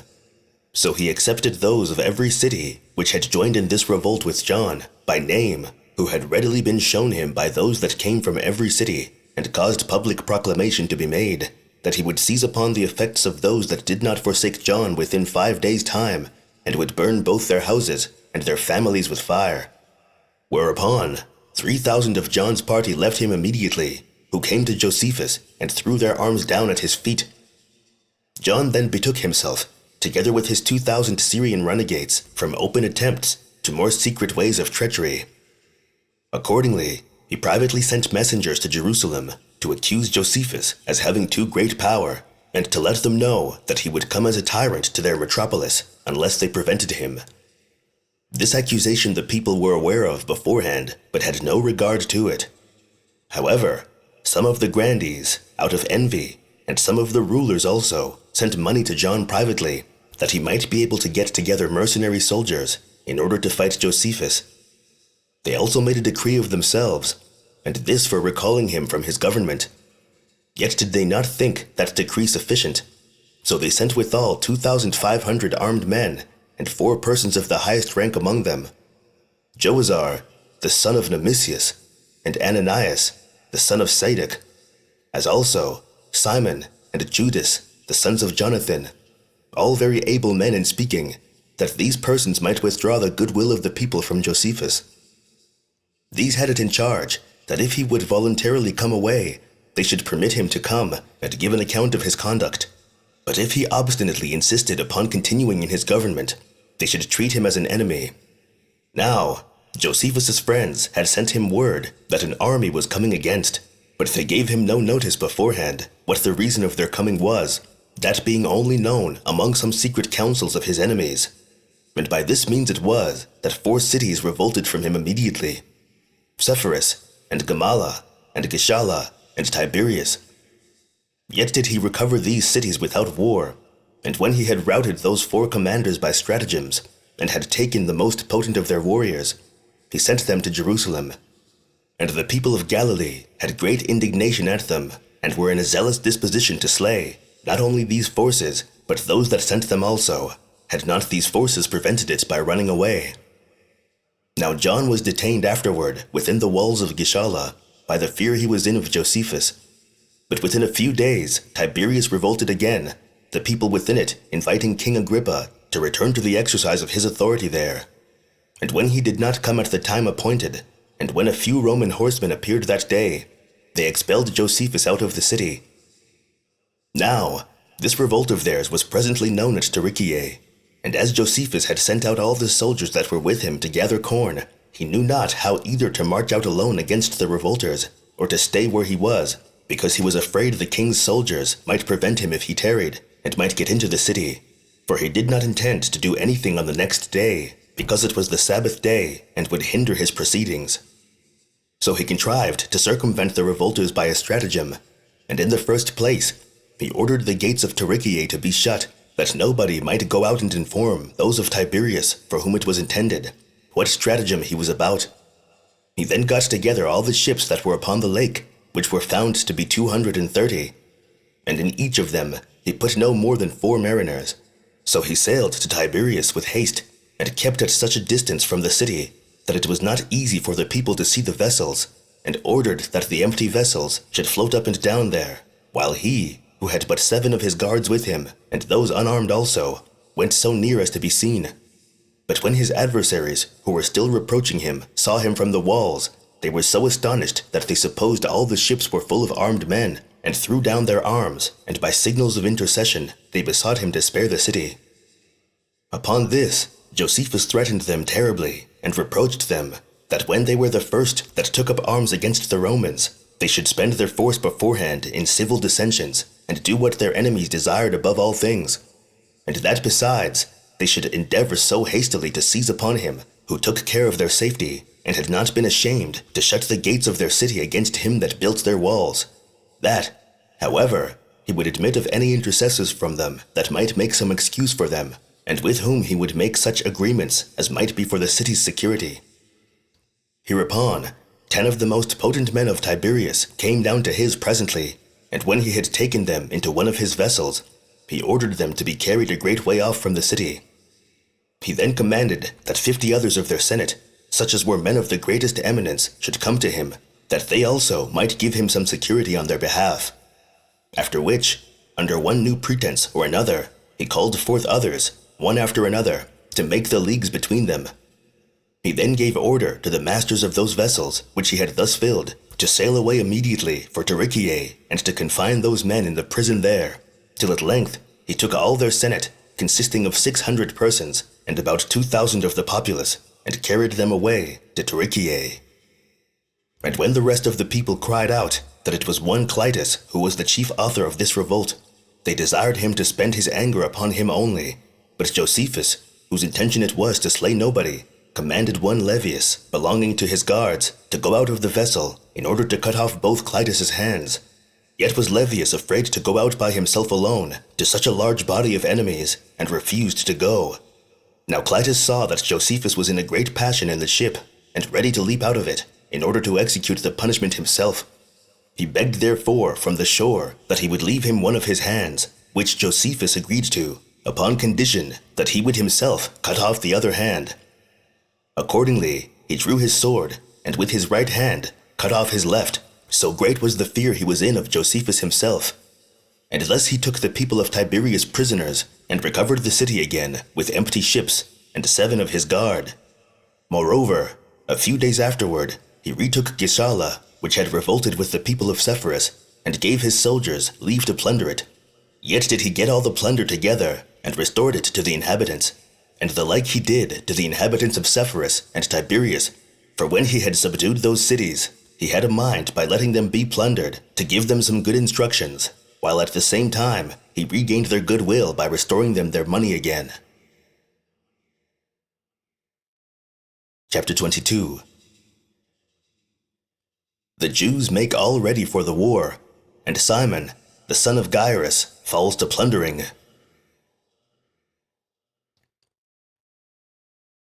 And thus were the disturbances of Galilee quieted, when, upon their ceasing to prosecute their civil dissensions, they betook themselves to make preparations for the war with the Romans. Now, in Jerusalem, the high priest Ananus, and as many of the men of power as were not in the interest of the Romans, both repaired the walls, and made a great many warlike instruments, insomuch that, in all parts of the city, darts and all sorts of armor were upon the anvil. Although the multitude of the young men were engaged in exercises without any regularity, and all places were full of tumultuous doings, yet the moderate sort were exceedingly sad, and a great many there were who, out of the prospects they had of the calamities that were coming upon them, made great lamentations. There were also such omens observed as were understood to be forerunners of evils by such as loved peace, but were by those that kindled the war interpreted so as to suit their own inclinations. And the very state of the city, even before the Romans came against it, was that of a place doomed to destruction. However, Ananus's concern was this: to lay aside, for a while, the preparations for the war, and to persuade the seditious to consult their own interest, and to restrain the madness of those that had the name of zealots. But their violence was too hard for him, and what end he came to we shall relate hereafter. But as for the Acrabitine toparchy, Simon, the son of Gyrus, got a great number of those that were fond of innovations together, and betook himself to ravage the country. Nor did he only harass the rich men's houses, but tormented their bodies, and appeared openly and beforehand to affect tyranny in his government. And when an army was sent against him by Ananus and the other rulers, he and his band retired to the robbers that were at Masada, and stayed there, and plundered the country of Idumea with them, till both Ananus and his other adversaries were slain, and until the rulers of that country were so afflicted with the multitude of those that were slain, and with the continual ravage of what they had, that they raised an army, and put garrisons into the villages to secure them from those insults. And in this state were the affairs of Judea at that time. End of Book 2.